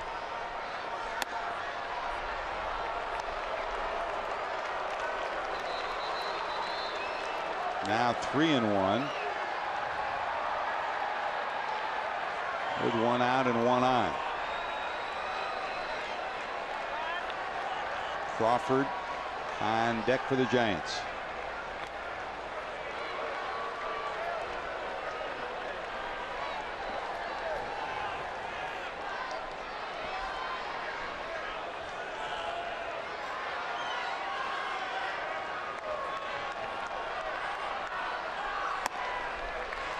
And there's a walk. So back-to-back walks.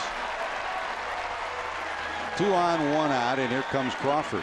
Crawford tonight, 2 singles, a fly ball out to center, and then his biggest hit of the night came in the 7th after back-to-back base hits. His triple plated 2, and that gave the Giants their 4-run lead, 8-4.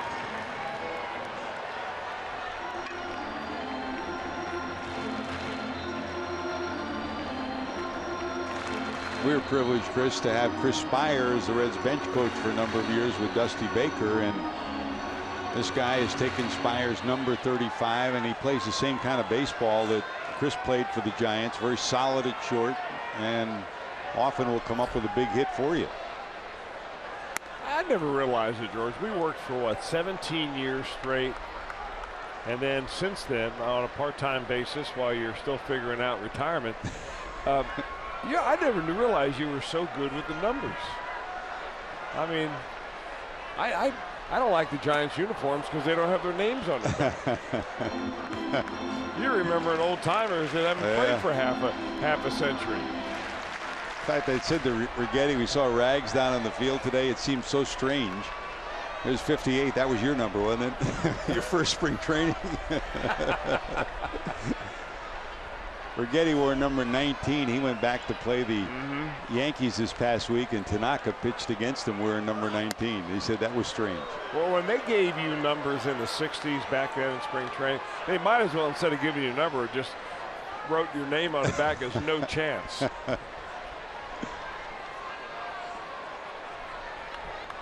1 ball, 2 strikes.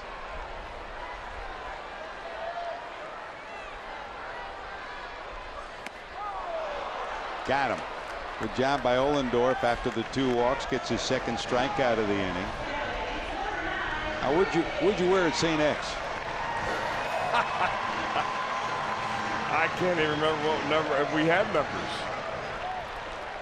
I know. All I know is that I remember at St. X is that old Don Dilg, our coach, used to cancel practice on Wednesday because it was his bowling night.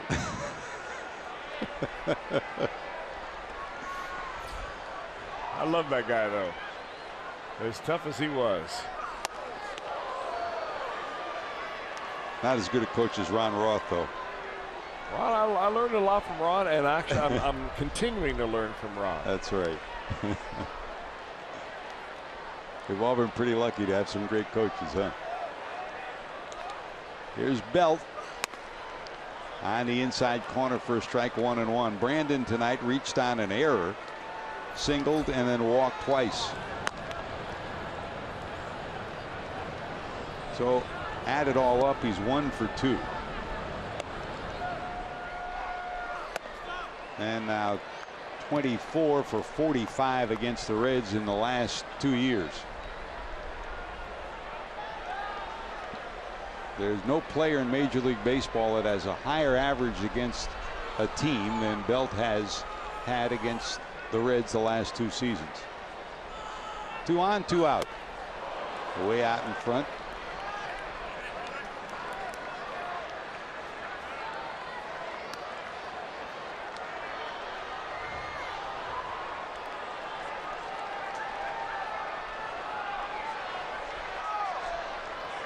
Ohlendorf trying to come out of this 8th inning unscathed and give the chance of Reds to come up with some runs in the 9th. Yes, missing down and away will go full. So both runners will be off and running. Williamson walked. He's at second. Posey walked. He's at first.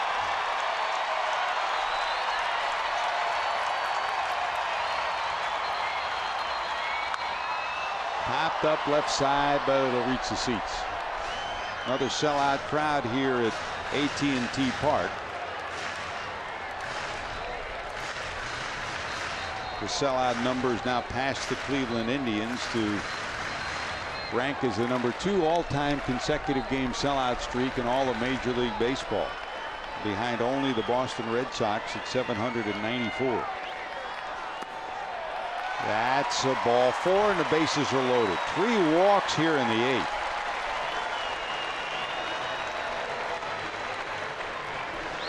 And that'll send Mac Jenkins out to talk to Ohlendorf. There's no one throwing in the bullpen for the Reds.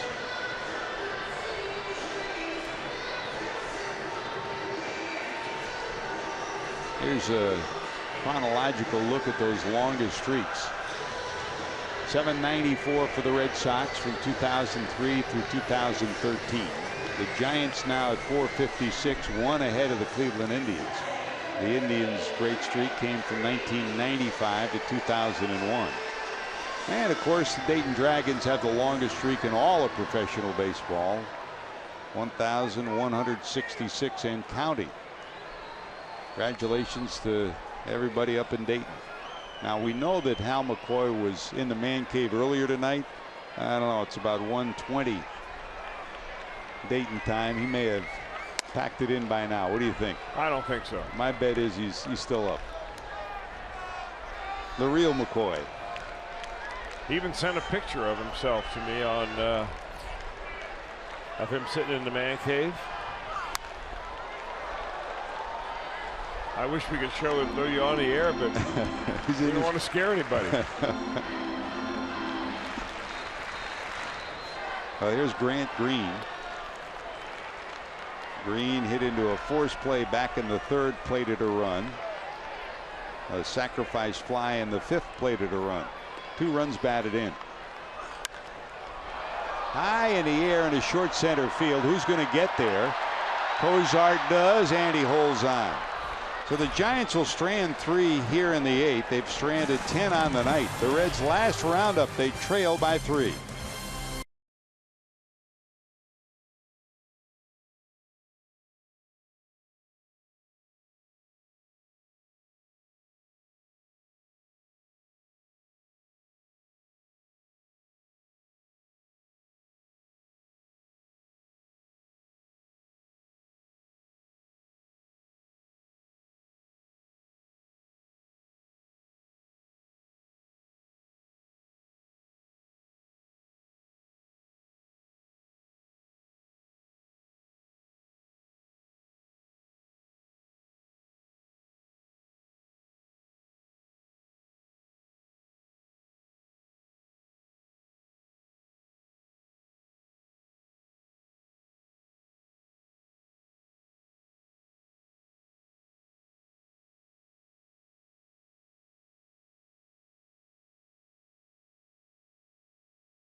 Info you need for every day's game with the Reds live on Fox Sports Ohio, presented by Ray St. Clair Roofing. Tomorrow, remember, it's a day game. The Reds take on the Giants in the final game of this series. And it'll be Straley against Bumgarner. 3 o'clock, Reds live pregame. 3:45 first pitch time. Speaking about a veteran presence, Dan Straley's become a veteran in his starting rotation this year, Chris. Well, he's only 27 years old, but you sure look at him like that, George. And he's Throwing the ball very well. In fact, I would not be surprised at all if there were some teams out there that are looking for a starting pitcher, maybe a second-tier type starting pitcher before the trade deadline, may have asked the Reds about Dan Straley. Santiago. Again, you know, the acquisition cost of Straley was next to nothing because they picked him up off the waiver wire. Santiago Casilla here in the 9th inning to try to nail it down. Tucker Barnhart pinch hitting to start the 9th for the Reds in the 9th spot in the order. Hamilton, Cozart, Votto to follow. So if Barnhart can get it going, the Reds have a chance to still make a dent in this one in the 9th. 9 runs, 13 hits, and an error with 10 left for the Giants. 6 runs, 10 hits, 2 errors, and 5 left for the Reds. Popped up to third.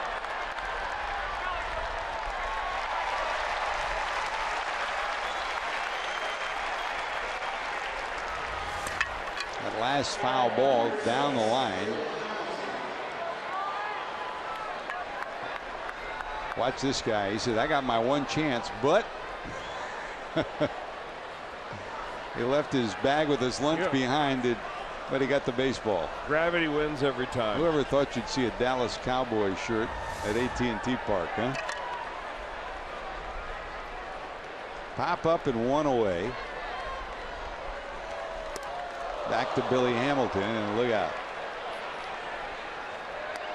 So Barnhart retired on the pop-up. Billy tonight stretched his hitting streak with a double in the 3rd. Then he singled in a run in the 5th. 2 for 4 on the night, trying to get the Reds started again here in the 9th.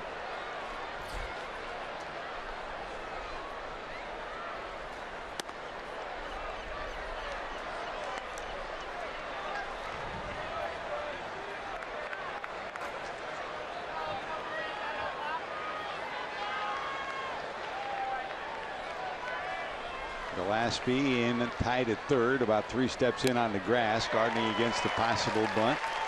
Now it's 2-1. He'll hang in there till the 2-strike count. And Belt's about a step in front of the bag down at first.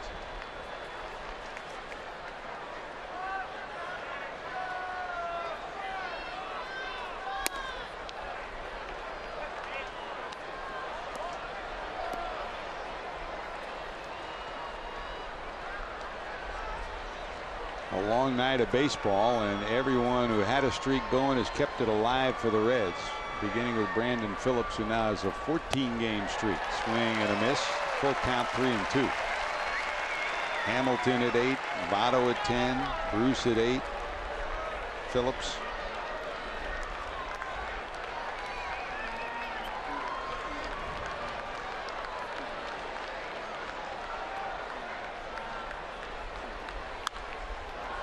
Full count delivery, fouled off to the left side.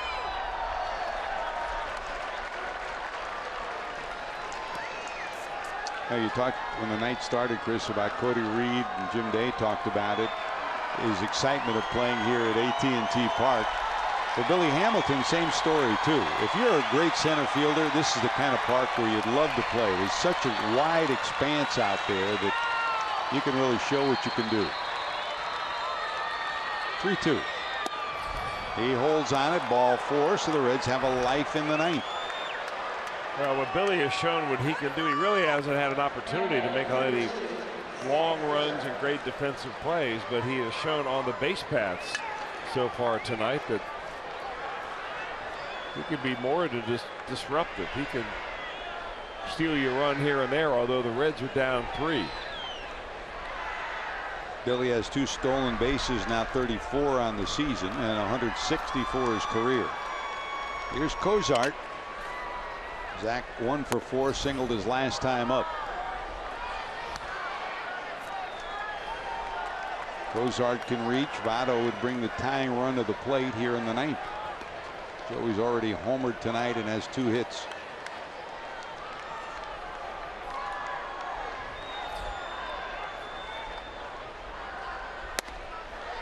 And the Reds for many years struggled coming to San Francisco, but of late they've played well here at AT&T Park.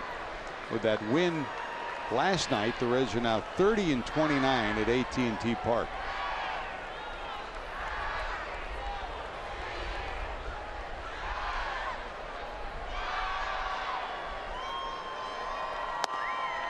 Breaking ball misses, and it's 2-1.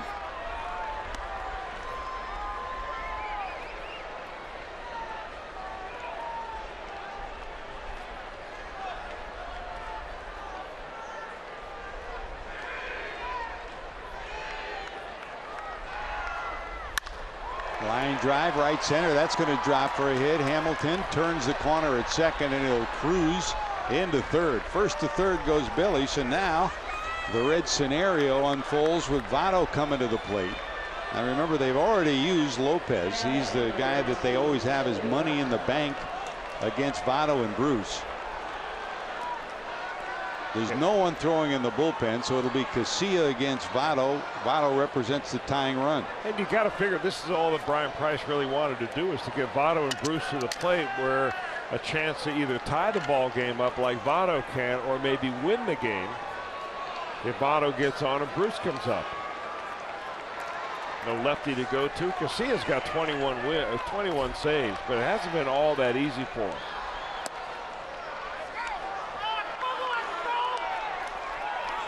He's got a little attitude going on too. That's ball one to Votto. Joey in his career 1 for 5 against Casilla. I don't know whether that was that snap of the ball, whether that was meant as a disgruntlement because he got a pitch that didn't get called for a strike. Fouled off, 1-1 for Votto tonight. He walked in the first. The 11th straight game he's gotten to walk. Struck out in the fourth. Rather, in the fourth came up and homered his 18th home run, 51st run batted in. That was the first run that the Reds had. In the sixth, he singled and scored on the Duvall home run. That was one of the highest pitches I've ever seen him hit for a home run. Not often he'll go out of the strike zone. He did, and drilled it into left. And it's 2-1. So Joey ahead in the count. Bruce on deck. The Giants outfield playing deep. Last thing they want is Votto at second base, who would represent the tying run.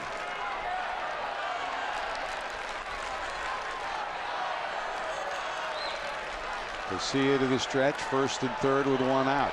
Giants double play depth in the infield. That breaking ball misses, and it's 3-1. I don't think Casilla is going to get the benefit of the doubt. I mean, once you get under the collar of Joe West, amen, as a pitcher, that zone doesn't get bigger.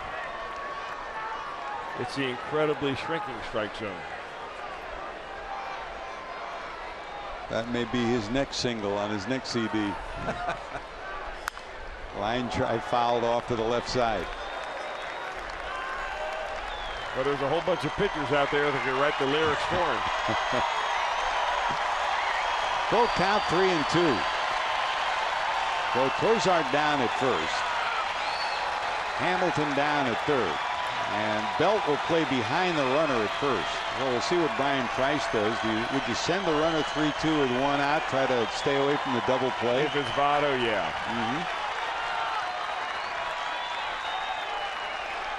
Runner not going. This one skied into center field. Front of the warning track. That'll get a run in. Cozart goes halfway. So a sacrifice fly from Joey. He'll pick up his second run batted into the night. 52 on the year, and the Reds are now within 2. So still the tying run coming to the plate. This time it's Jay Bruce.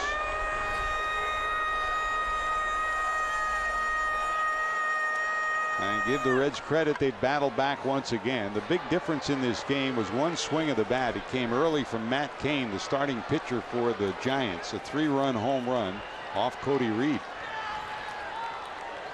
Cain's second hit of the year and his first home run in 4 years. 7th of his career. Cozart's going. Swing and a miss from Bruce.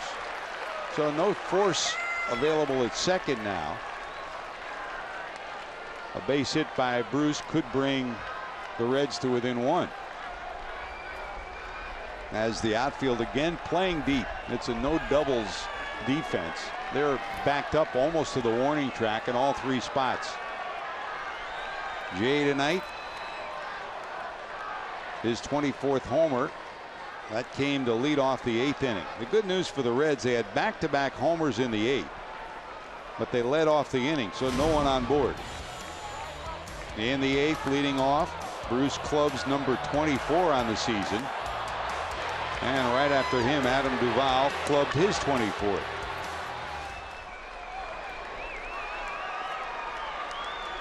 Fourth time in his career that he's had 4 straight games with a home run. 2 last night, another tonight. Swing and a miss there. He'll take a big deep breath and step out as the sellout crowd, 41,896 on their feet, hoping Casilla can close it out. No balls, 2 strikes to Bruce. Casilla to the stretch. Cozart off second. Down to first, but foul.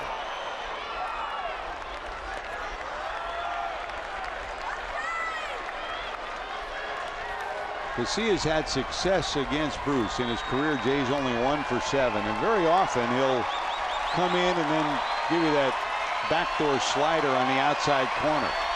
See what he does here. Posey hunkered down, giving his sign to Casilla.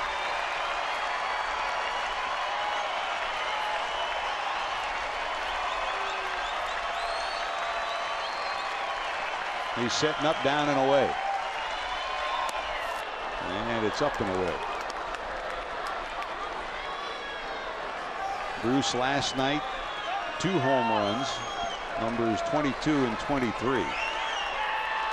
A big shot to right center field over the wall in right center, and then a home run just over the fence in center field. Here's the 1-2 from Casilla. Missing on that slider, down and away. That's the one he wanted. So Jay gets the count back even, 2-2.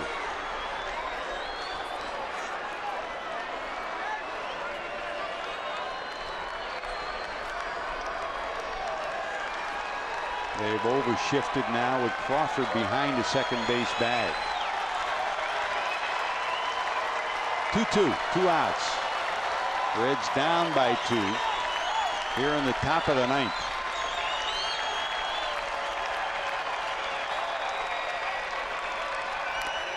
They got it. Well, Casilla makes it interesting in the 9th, and the Reds make it interesting for the night. End result, Brandon Crawford and his Giants teammates come home with a victory, only their 2nd since the All-Star break. The victory for the Giants gives them their 2nd win, now 2-8 since the All-Star break. Casilla will pick up the 9th inning closing effort, and for the Giants, a 9-run effort after a week and a half where they've had trouble scoring runs. More from San Francisco after these messages.